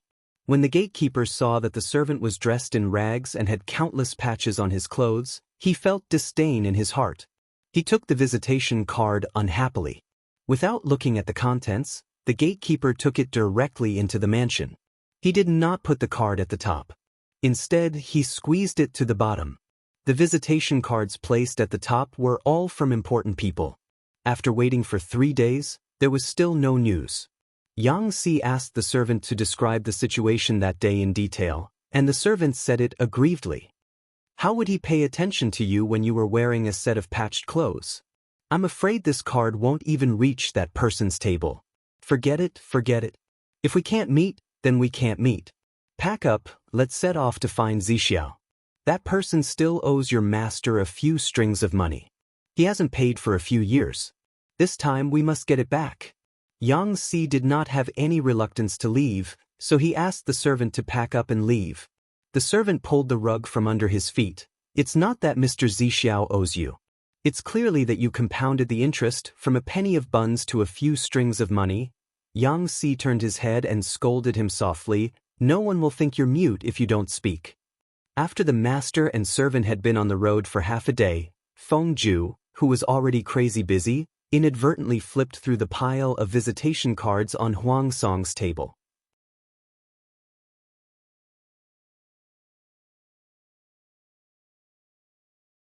Chapter 5:34. Seeing this visitation card, Feng Ju's heart surged with ecstasy. Ever since he suffered a loss at the hands of Prince Changsho, both he and Huang Song had noticed Prince Changsho's chief strategist, Yang Si. Yang Si was not well known. After all, to become an official or a scholar in Dongqing, there was a requirement for one's family background. People like Yang Si naturally belonged to the lower class. Therefore, Prince Changsho recruited him, which was why Yang Si went to him and was put in an important position. Unfortunately, Prince Changsho was not a wise ruler after all. Yang Si was soon given the cold shoulder. Feng Zhu did not expect Yang Xi's visitation card to appear on Huang Song's table. This meant that Yang Xi had already left Prince Changshu and was currently without a master. If his lord, Huang Song, could recruit this person, it would be like adding wings to a tiger, and his foundation would be stronger. Although Diang district had not experienced war, this small county also had its own ecological circle. The forces between them were complicated. Huang Song had indeed put in a lot of effort to completely control these and become the veritable magistrate of Diang district. As soon as the situation stabilized, Feng Zhu sent letters to his former classmates and friends. Now, there were already many replies with good news. Unfortunately, they had not come over yet. There were too few people who could be used in Diang district. Now that Yang Xi had come, and he was a genuine talent, how could Feng Zhu not be happy? No one would complain about having too many talents, let alone Yang Xi, who was a top-notch talent in a certain field. Feng Zhu calmed himself down and quickly sent someone to invite Huang Song over. On the other hand, he carefully asked the concierge, "Do you know where the person who sent this visitation card lives?" Feng Zhu glanced at the handwriting on the visitation card. It was well written and did not seem to have been written by a treacherous person like Yang Xi. He thought about it and reckoned that this visitation card should have been written by Yang Xi's boy servant on his behalf. The concierge glanced at the visitation card and was startled. He looked a little embarrassed and kept dodging Feng Zhu's gaze. Feng Zhu frowned and realized that there might be a twist in this. His heart skipped a beat, and he had an ominous premonition. He quickly asked, "Wait, how many days ago was this visitation card sent? Or, did you do something disrespectful to him?" How could the gatekeeper endure Feng Zhu's increasingly imposing manner? He was so scared that he quickly waved his hands, but he couldn't say anything useful.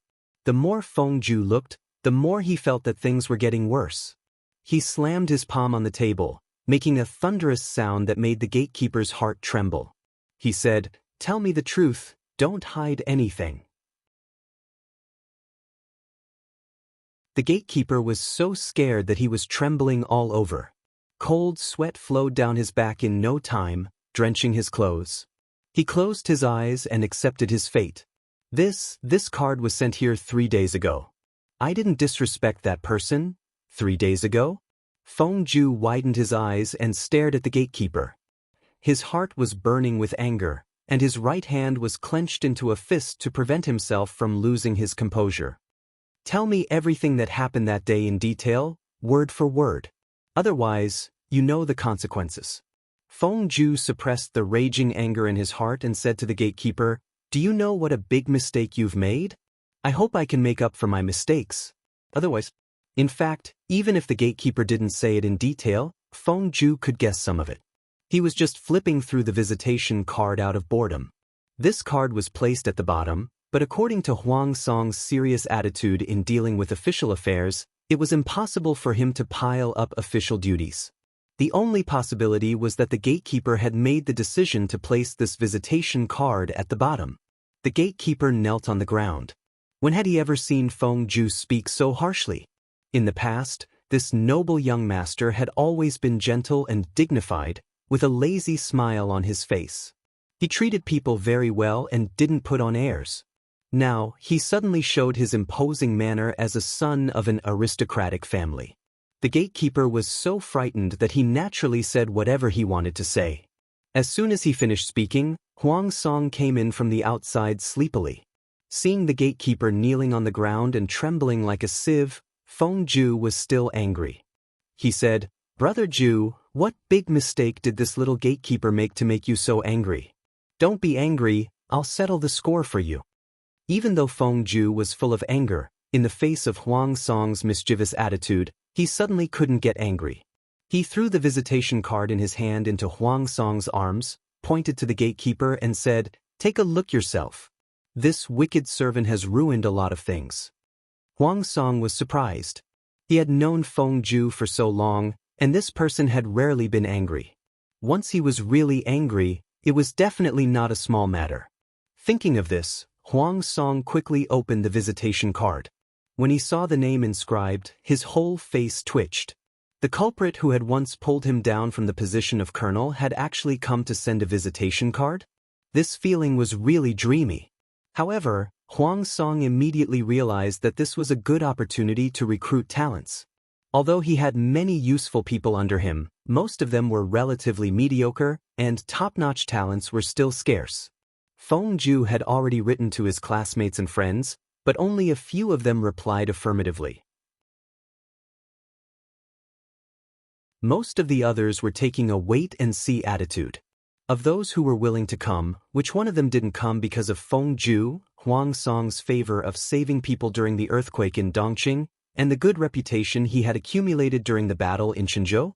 Otherwise, based on Huang Song's background alone, why would those nobles pay any attention to him?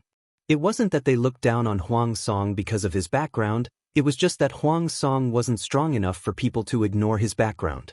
Feng Ju's social skills were very strong. He had made a lot of friends when he was studying in the academy, and they maintained correspondence all year round. Therefore, Feng Ju could bring a group of capable talents to Huang Song. However, the current Huang Song was still too weak. If he was a little stronger, the number of people he could persuade would at least double.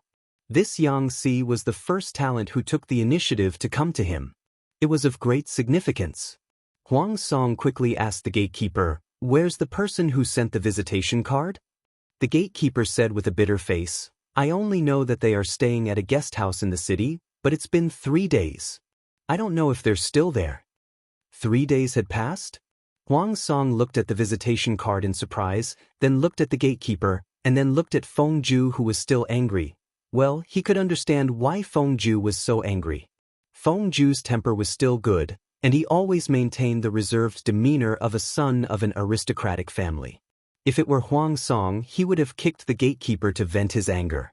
In fact, he did do that, but he controlled the strength of his kick and did not kick the gatekeeper too hard. "Lead the way." Although 3 days had passed, if they were lucky, the person hadn't left angrily yet. However, when they rushed to the guest house, the news they received was that the person had left the city at daybreak. "It's only been half a day, we can still catch up." Feng Ju resisted the urge to vomit blood. This gatekeeper was really tireless. Huang Song was also impatient. He took the reins handed to him by a servant, turned around, and got on the horse, ready to give chase. Feng Ju looked at the back of Huang Song's horse, and he felt like he was about to collapse. The talent who came to him was actually pushed away just like that.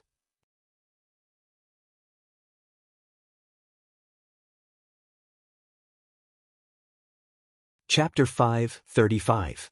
The old horse pulled the carriage and walked leisurely. 1 step, 2 steps, 1 step, 2 steps. The pace was so slow that it made one sleepy. Although they had been walking for half a day, they were not too far away from Diyang district.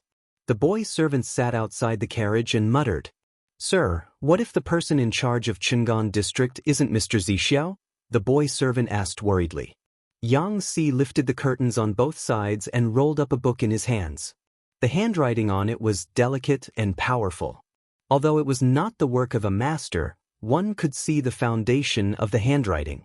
It had its own style, which was completely different from the boy servant's regular handwriting style. After listening to the boy servant's complaints, he said, "You're so unpredictable. If it weren't for my good temper, I don't know how much you'd suffer. You were the one who said you wanted to come to Diyang district and Qingan district. Now, you're the one who doesn't want to go." The boy servant muttered, "I'm just worried. I ran into a wall in Diyang district this time. What if I run into a wall in Qingan district too?" It was very dangerous to go out, especially when the situation in the north was unstable. There were conflicts between the Tsing-Yi army and the Red Lotus group everywhere. There were countless mobs who became bandits.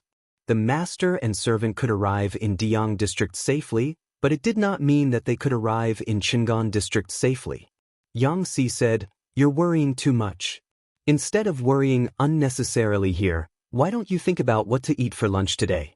"I refuse to eat dry food." The boy servant said with a bitter face, "You're still picky at this time. It's hard to serve you." The master and servant chatted again. After about an hour, the sound of hooves could be heard behind them. Yang Si frowned and leaned a little closer to the window to take a look. He saw a young man in clean clothes galloping on a horse.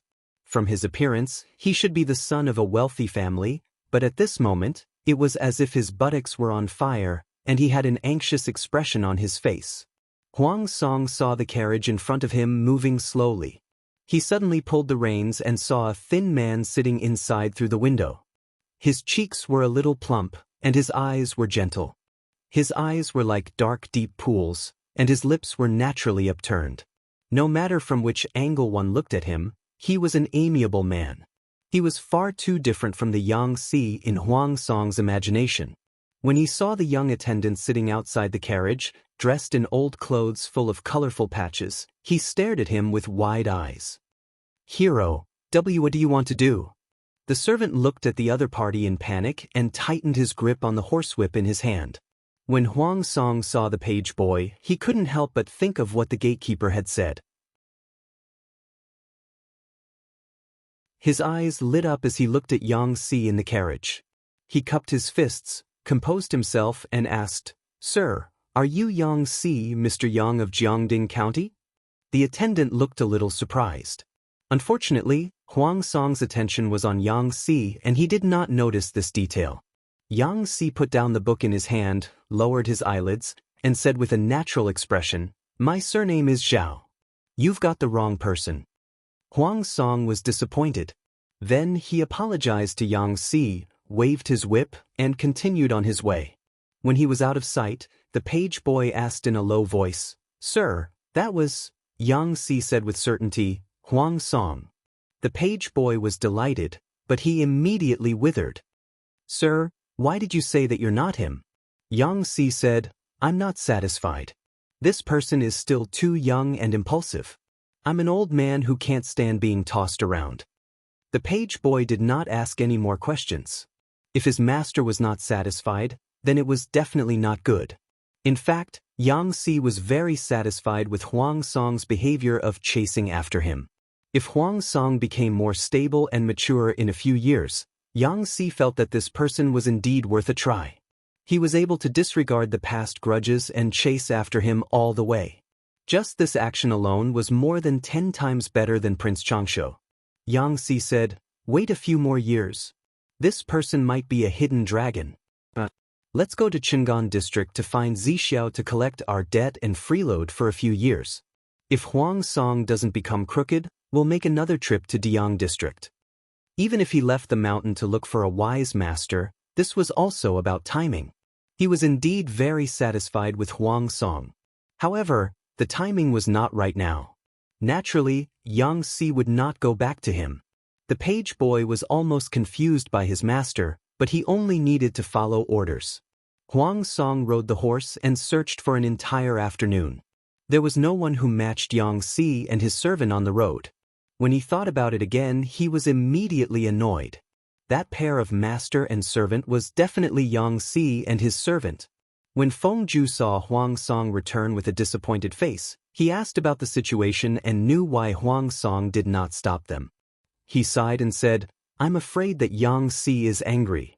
Huang Song felt uncomfortable and was quite critical of Yang Si's actions of playing tricks on people. He said, "Their carriage can't drive fast. If we send troops and horses, we can intercept them." Feng Ju frowned and said tiredly, "Forget it. The people's hearts are not here.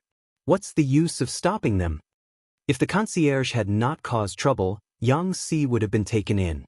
Unfortunately, such a big problem had arisen. Among the truly talented people, which one of them wasn't arrogant and prideful?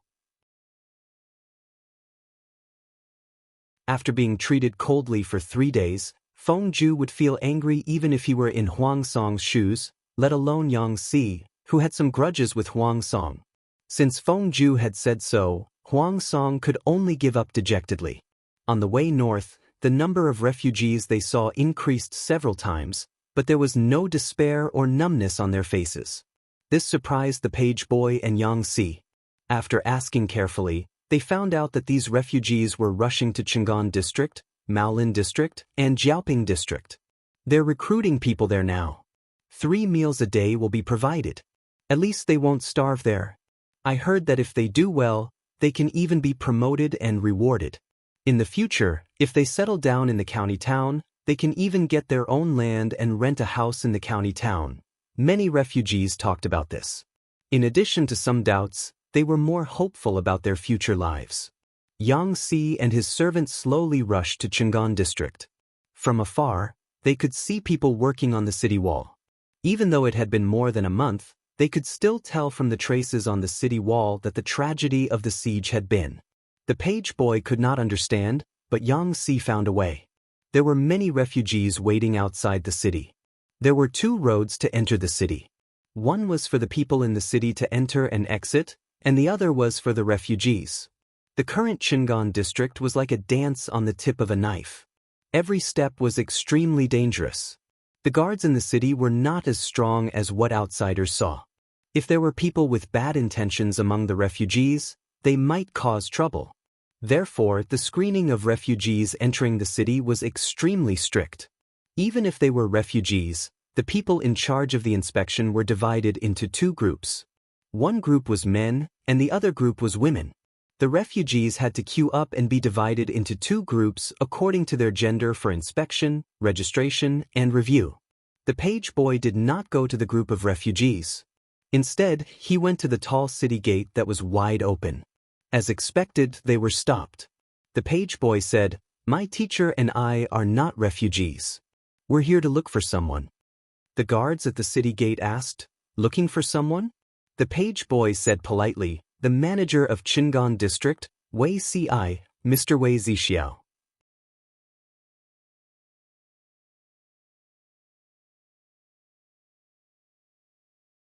Chapter 5:36. Chang'an district was severely short of manpower. The guards at the city gates were all rotated between the male and female battalions. The guard who came forward to inquire was a female soldier. The attendant was a little slow to realize the gender of the guard, and he looked a little helpless. There was something wrong with Chang'an district. Why would they let a woman guard the city gate and let her be exposed to the elements? The female soldier did not know what the other party was thinking. She saw that the page boy was wearing old clothes that were full of patches. The horse that was pulling the carriage was an old horse that looked like it was about to die. The horse walked slowly and the carriage was shabby and simple. They must have suffered a lot in Chang'an district. The female soldier felt a bit of pity and asked with a gentler voice, "Are you here to find Mr. Wei?" Seeing that the female soldier had a good attitude, the servant felt relieved. It was good that he could communicate. He was afraid that he would meet someone who looked down on him. "My master's surname is Yang, and his name is Si. He is a good friend of Mr. Wei. I wonder if this, young lady, could you help me pass a message?" When the female soldier heard that Yang Si was Wei Si's friend, she did not dare to slight him. She ordered the messenger to pass on the message, and then respectfully asked the page boy to drive the carriage to the side so as not to block the people behind from entering the city. The servant was astonished to see the orderly scene at the city gate. "Sir, this place is interesting." It was the first time in his life that he had seen a female guard the city gate. Yang Si said, "It's indeed quite interesting, but it doesn't seem like Zixiao's style." He hit the nail on the head. This was indeed not Wei Si's doing. Wei Si's body was delicate and weak. Now that the seasons had changed, it was the season where it was easy to fall sick. He labored for a while before falling sick gloriously. In order not to be criticized by the audience in the streaming room, Jiang Pingji took the initiative to take over the miscellaneous items in Chang'an district. Wei Ci took care of things from the side. She reminded Wei Ci, "I say, with your body, you really need to take good care of it." Weak and sickly, he felt like a porcelain doll. Jiang Pengji had never been soft-hearted when she pressured her subordinates, but she could not bring herself to do anything to this sickly man. Fortunately, Wei Ci only had a low fever. After recuperating for a few days, his condition was almost healed. For the past 2 days, he had been able to help with official business. However, his lips were still a little pale. Coupled with his face, he was simply the standard of a sickly beauty. "Thank you for your concern, my lord. I will definitely take good care of myself in the future." Wei Ci agreed gently, as if he was to blame for falling ill and delaying his work.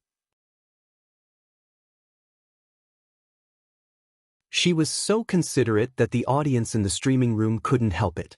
They felt deeply that Jiang Pengji was shameless. It wasn't that Beauty Ci didn't recuperate. It was clearly that Chin Ku's work didn't give her time to recuperate. You Tong, trash streamer, you bully my husband every day. My heart aches when I see you. Salted Egg Superman, Beauty Ci still values her health. She's very cooperative when taking medicine when she's sick. I felt bitter when I looked at the screen before. Who asked the host to not have a firm foothold? Even if he wanted to recuperate, he wouldn't be able to recuperate in peace, right? Yen Rian, I think you guys should stop scolding the streamer. Let's just pick up our weapons and hit her. Xianxia, you all feel sorry for Beauty Ci, but I feel sorry for the streamer. She was a typical person who was tough on the outside but soft-hearted on the inside. When Beauty Ci was sick, she obediently took over the work. In the end, Beauty Ci did not continue to be tired. Think back to the content of the live broadcast these days. It's all about the host handling documents in the government office. Looking at those flamboyant things, I always feel like I went to a fake school. According to Jiang Pengji's temperament, if she did not really sympathize with her subordinates, how could she stay in one place for a long time? She would have been so unrestrained that she could not be seen all day long, okay? Speaking of which, the streamer is very good to Beauty Ci. Look at Feng Jin, Su Kuchiguan Rang, Meng Hun, Luo Yue, and the others. They are all so busy. Have they ever seen the streamer being soft-hearted? It was not appropriate for Wei Ci to waste his energy now, but he would carefully organize the bamboo slips according to the order of importance. The most important bamboo slips that needed to be dealt with the most were placed in a position that was convenient for her to reach. The slightly less important ones were placed in the first category. His expression was serious and he was very meticulous in his work. Jiang Pengji picked up her pen to deal with the documents, annotated, or gave instructions. Occasionally, she looked up at Wei Ci. Wei Ci noticed her gaze and asked in amusement, "Why are you looking at me like that, my lord?" Jiang Pengji said very honestly, "You're gentle and virtuous. If we were husband and wife in our previous lives, you would definitely be a good wife." Wei Ci's hand trembled and the bamboo slips fell to the ground with a thud.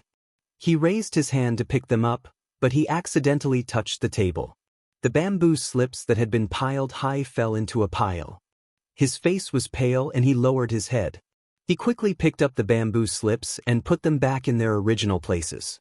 After a while, he pretended to be calm and asked with a pale face, "Why did you have such an absurd idea, my lord?" Jiang Pengji said, "I have some small habits when dealing with official affairs. I won't let people know unless they are extremely trustworthy." She had naturally experienced a lot of competition and tests to be able to climb to the pinnacle of power in the federal military from an ordinary, genetic warrior.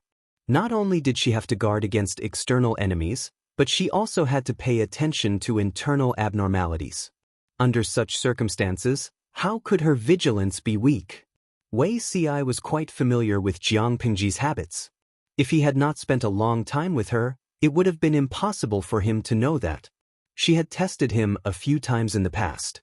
Now, she was just more certain of the guess in her heart. Wei Ci's lips moved. Jiang Pengji suddenly said, "It's just a joke. Zi Xiao, don't take it seriously."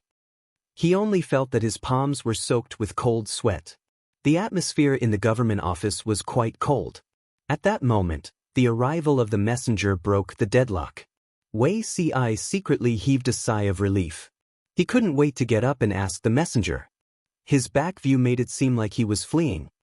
"What's the matter?" he asked. The messenger said, "There's a pair of master and servant outside the city. They claim to be your friends."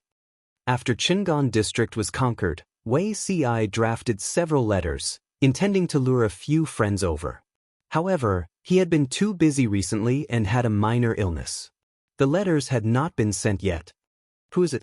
"They claim to be Yang Si from Jiangding County," the messenger replied. "Yang Si?"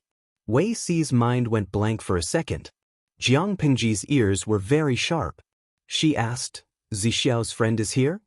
Wei Ci's previous nervousness was swept away. Surprise surged in his heart. Even his voice sounded a little cheerful. Yes, Jing Rong is here. Jing Rong? He's from Jiangding County in Qinzhou. His name is Yang Si. His courtesy name is Jing Rong. Wei Si could not suppress the smile on his face. This person is a great talent. Jiang Pingji sized up Wei Si's fragile little body. She asked calmly, how talented is he? Wei Si did not know why. He said frankly, I'm ashamed of my inferiority. Jiang Pingji crossed her arms and looked at him. She said, I think Zixiao is better than anyone else. Wei Si was speechless. Seeing that Jiang Pingji had returned to the table, Wei Si was surprised. My lord, aren't you going to take a look with me? They're here to look for you, not me.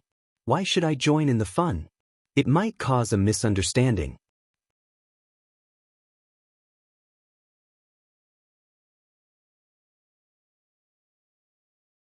Chapter 537. Wei Si said, I didn't think this through. Please wait for a moment, my lord. I'll go and welcome Jing Rong. Go and come back early. Jiang Pingji buried her head in the table. The tall pile of bamboo slips and documents drowned her figure. The messenger traveled quickly and the news was not delayed. Yang Si and his servant did not wait long outside the city. When Wei Si arrived at the city gate, he saw Yang Si sitting on the edge of the carriage, looking at the refugees in the queue with interest. Jing Rong, is it really you? Hearing the familiar voice, Yang Si turned his head and saw his friend in heavy clothes. It made him feel hot just by looking at him. Yang Si smiled and stepped on the stool to get out of the carriage. The two bowed in greeting. Zixiao, I'm here to seek shelter with you. I hope you can take me in for a while. Wei Si was delighted. The smile on his face became brighter and more sincere. He hurriedly joked, you and I are close friends. There's no need to stand on ceremony. Not to mention for a while, even if you're here for 30 to 50 years, I won't chase you out. A few female soldiers who were paying attention to the conversation secretly exchanged glances. They thought it was fake, but they didn't expect Yang Si to be Wei Si's friend. Listening to the conversation between the two, the female soldiers revealed a meaningful look that said, you know what I know. Yang Si said bluntly, Wei Zixiao, what you said is fake. If you're here for 30 to 50 years, won't your future sister-in-law turn the world upside down? Nowadays, men were prevalent in the world. For the sake of family harmony, many men who were close to each other would consciously keep their distance. Otherwise, it might cause misunderstandings like the female soldiers. Other than facing Jiang Pingji, Wei Si was quite open in front of his friends, especially people like Yang Si who were not serious. He replied with a smile, to be able to have a friend like Jing Rong, even if I'm not married for 30 to 50 years, what's the harm? Yang Si suddenly stopped smiling and shook his sleeves. I haven't seen you for a few years. You're getting more and more shameless. How can you say such things? Wei Si glanced sideways. I'm not as shameless as Jing Rong. A beauty's every movement and frown were full of charm. Yang Si felt that he couldn't stand it. The boy servant beside him looked at Wei Si's face with infatuation. Seeing this, Yang Si secretly hit the boy servant on the back of his head. Wei Si was beautiful, but he was also black-hearted. Wasn't he afraid of being secretly plotted against by him? The two of them chatted for a while before Wei Si took the initiative to welcome Yang Si into the city. His attitude was warm and thoughtful, which made Yang Si nervous. He had no choice but to be tense. How many years had he known Wei Si? Once this fellow smiled like 100 flowers blooming, nothing good would come of it. The two of them were so intimate that the female soldiers guarding the gate quietly watched them leave. The page boy led the horse and followed behind them. The first female soldier said, Is that person Sir's wife? Female soldier B, Why do I feel that? Sir is more like my wife? When he entered the inner city, there were very few people in the surroundings. The houses were dilapidated and damaged, and it was a desolate scene. Yang Si followed Wei Si for a while before he saw that someone was tearing down the ruins. The surface of the ground was dug full of potholes. He collected his thoughts and asked Wei Si seriously, When I first heard that the chief of Qingan district was Zixiao, I thought it was just someone with the same name. After all, according to Zixiao's character, it was impossible for him to fall into the trap so early. The master you serve now is very ambitious. There was a faint smile on Wei Si's lips. Yes, no one can be more ambitious than her. Yang Si was puzzled. His eyes lingered on Wei Si's face. He felt that after not seeing him for a few years, they were no longer friends. Wei Si smiled and dispelled his doubts. Jing Rong should know my ambition. When I saw her, I knew that she could do it. She might be the only one who could do it. Since I've already met the right person, why should I care about whether the timing is right or not? A fine bird chooses a tree to nest in, and a virtuous minister chooses a master to serve. Since he had already met a capable person, he naturally had to seize the opportunity. Yang Si knew Wei Si's ambition. He said in astonishment, "You're actually serious? My heart is like a stone, it can't be changed." He was so serious that he couldn't be more serious. Yang Si was stunned for a while. He pointed at the scene of devastation and said, "That's it? Are you sure?" Wei Si said, "Within 3 months, Jing Rong just needs to watch. Who knows if the ruins today will become an existence like the capital." The more he said so, the more curious Yang Si was. He said, "Just because of what you said, I have to freeload in your house for 3 to 4 months to see what this place can become." Wei Si smiled meaningfully. This was exactly what he wanted to hear. He could drag Zhang Ping, who was in the hermit clique who was obsessed with his wife Crane, into the water. Could he not deal with Yang Si? Zhang Ping was a person who didn't care about anything, but now he was ordered around until he was dizzy and disoriented. When he sent a letter a few days ago, he was still complaining that he hadn't had a good rest for a long time. Now he could sleep soundly as soon as his head touched the pillow. Yang Si was different from Zhang Ping. It was too easy to drag him into the water. Yang Si looked at Wei Si's smile and shivered involuntarily. He felt some goosebumps on his back. He said rudely, "Don't smile, I get scared looking at you." Wei Si listened and his smile grew.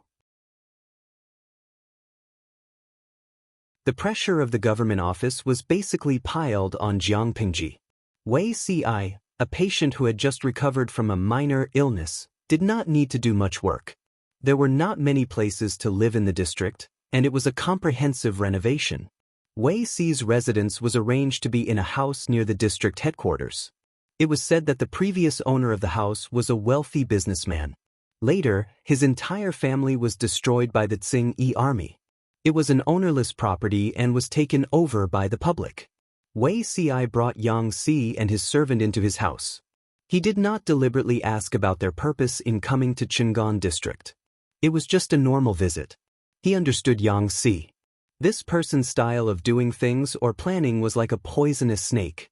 He was patient, dormant, and killed with one blow. However, no one was perfect. Yang Si's hobby was a fatal flaw. This person loved delicious food. He loved to eat, but he was picky. He was very picky. When conditions permitted, he would never eat vegetables if he could eat meat, and he would never drink soup if he could drink wine. Wei Si had the experience of his previous life. He was very clear about how Yang Si was tricked by Jiang Pingji. The black-hearted Jiang Pingji tempted him with delicious food and alienated the friendship between Yang Si and his lord, causing a misunderstanding. It was fine if it happened once or twice. Yang Si also explained clearly. But what if it happened more often? Many a little makes a mickle. Yang Si's lord, Huang Song, was also quite suspicious by nature. He did not say it on the surface, but he must have remembered it in his heart. Yes. In his previous life, Yang Si was defeated by his hobby of gluttony. In his previous life, Wei Si and Yang Si secretly reminisced about old times. This person hugged him and poured out his grievances, scolding Jiang Pingji. It was easy to change a leopard's skin. Yang Si was defeated by his gluttony in his previous life. Naturally, he would be defeated in this life. In order to take care of Wei Si, the patient, Jiang Pingji assigned him the chef she had trained in the district headquarters kitchen. One could imagine what the 3 meals in Wei Si's house tasted like. Yang Si would not stand on ceremony with Wei Si at all. It was as easy for him to order Wei Si's chef as if he was ordering his own boy servant. In just 7 or 8 days, the boy servant tragically discovered that his master's face had grown fatter.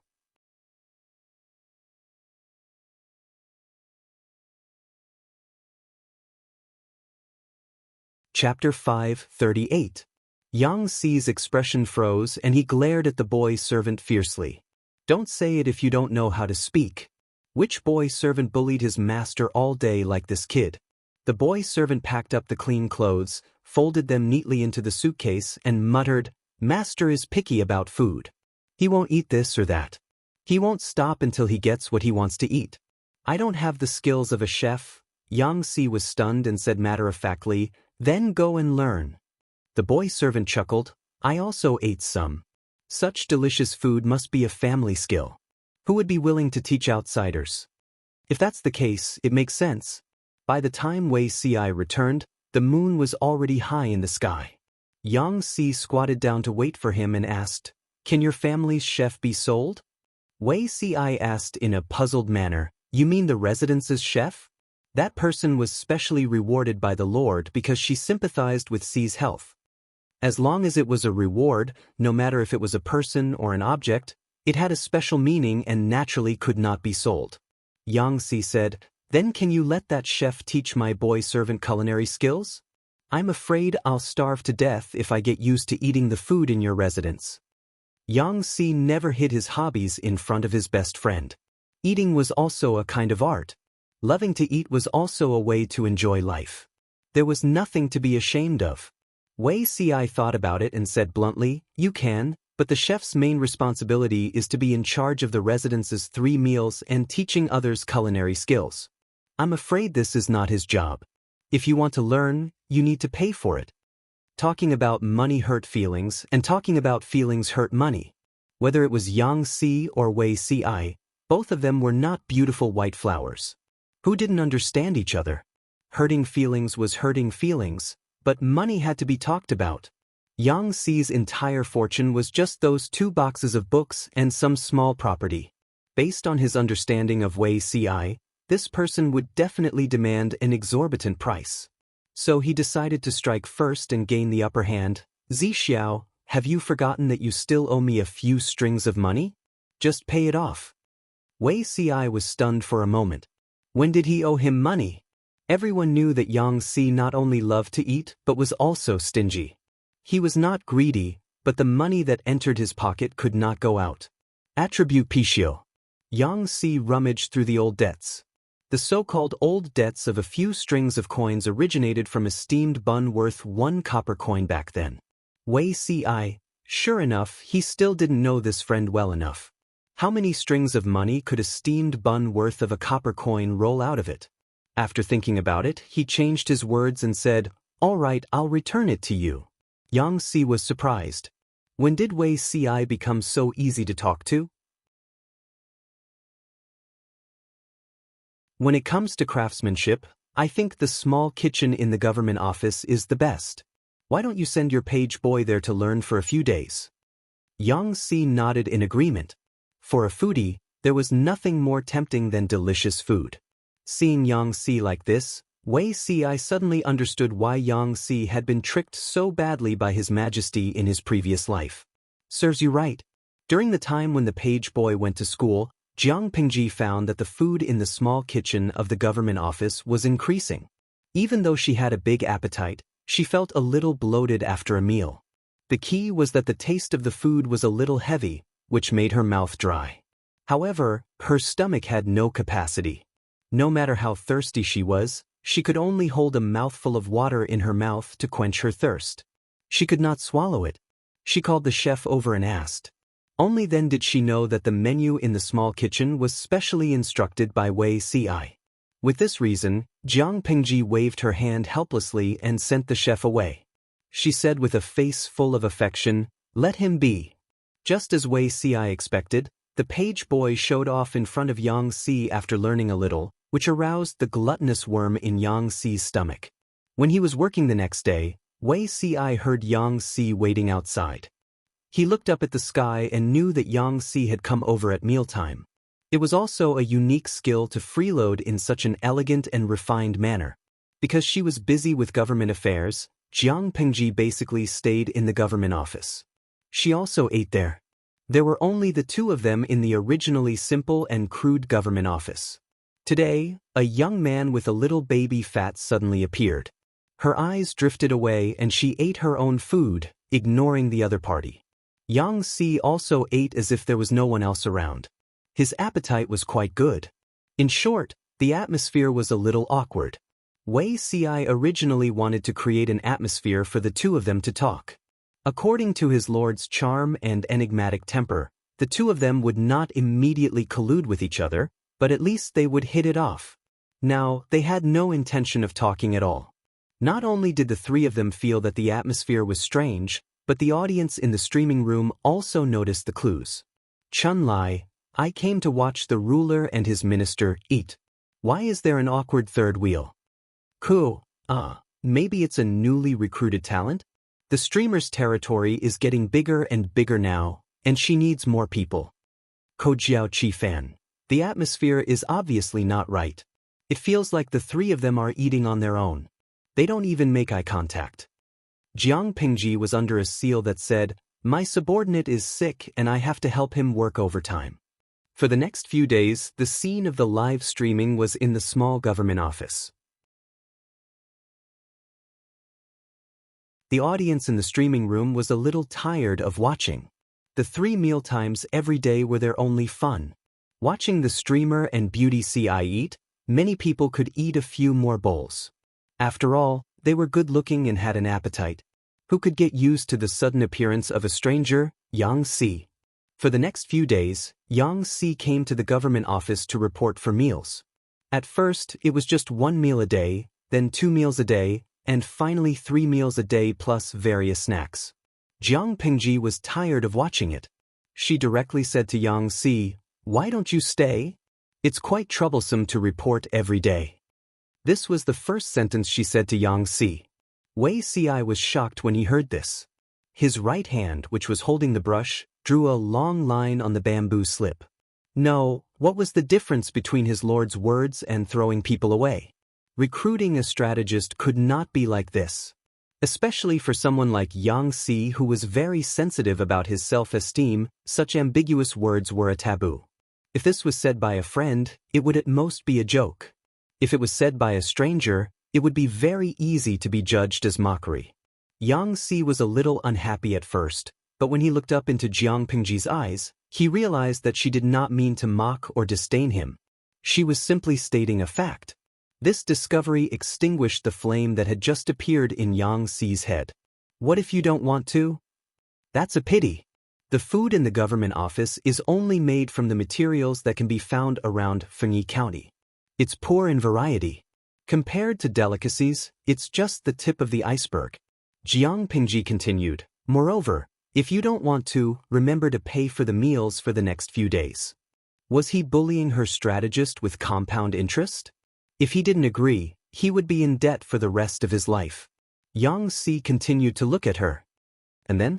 She said, if you follow me, you can eat all over the world in the future.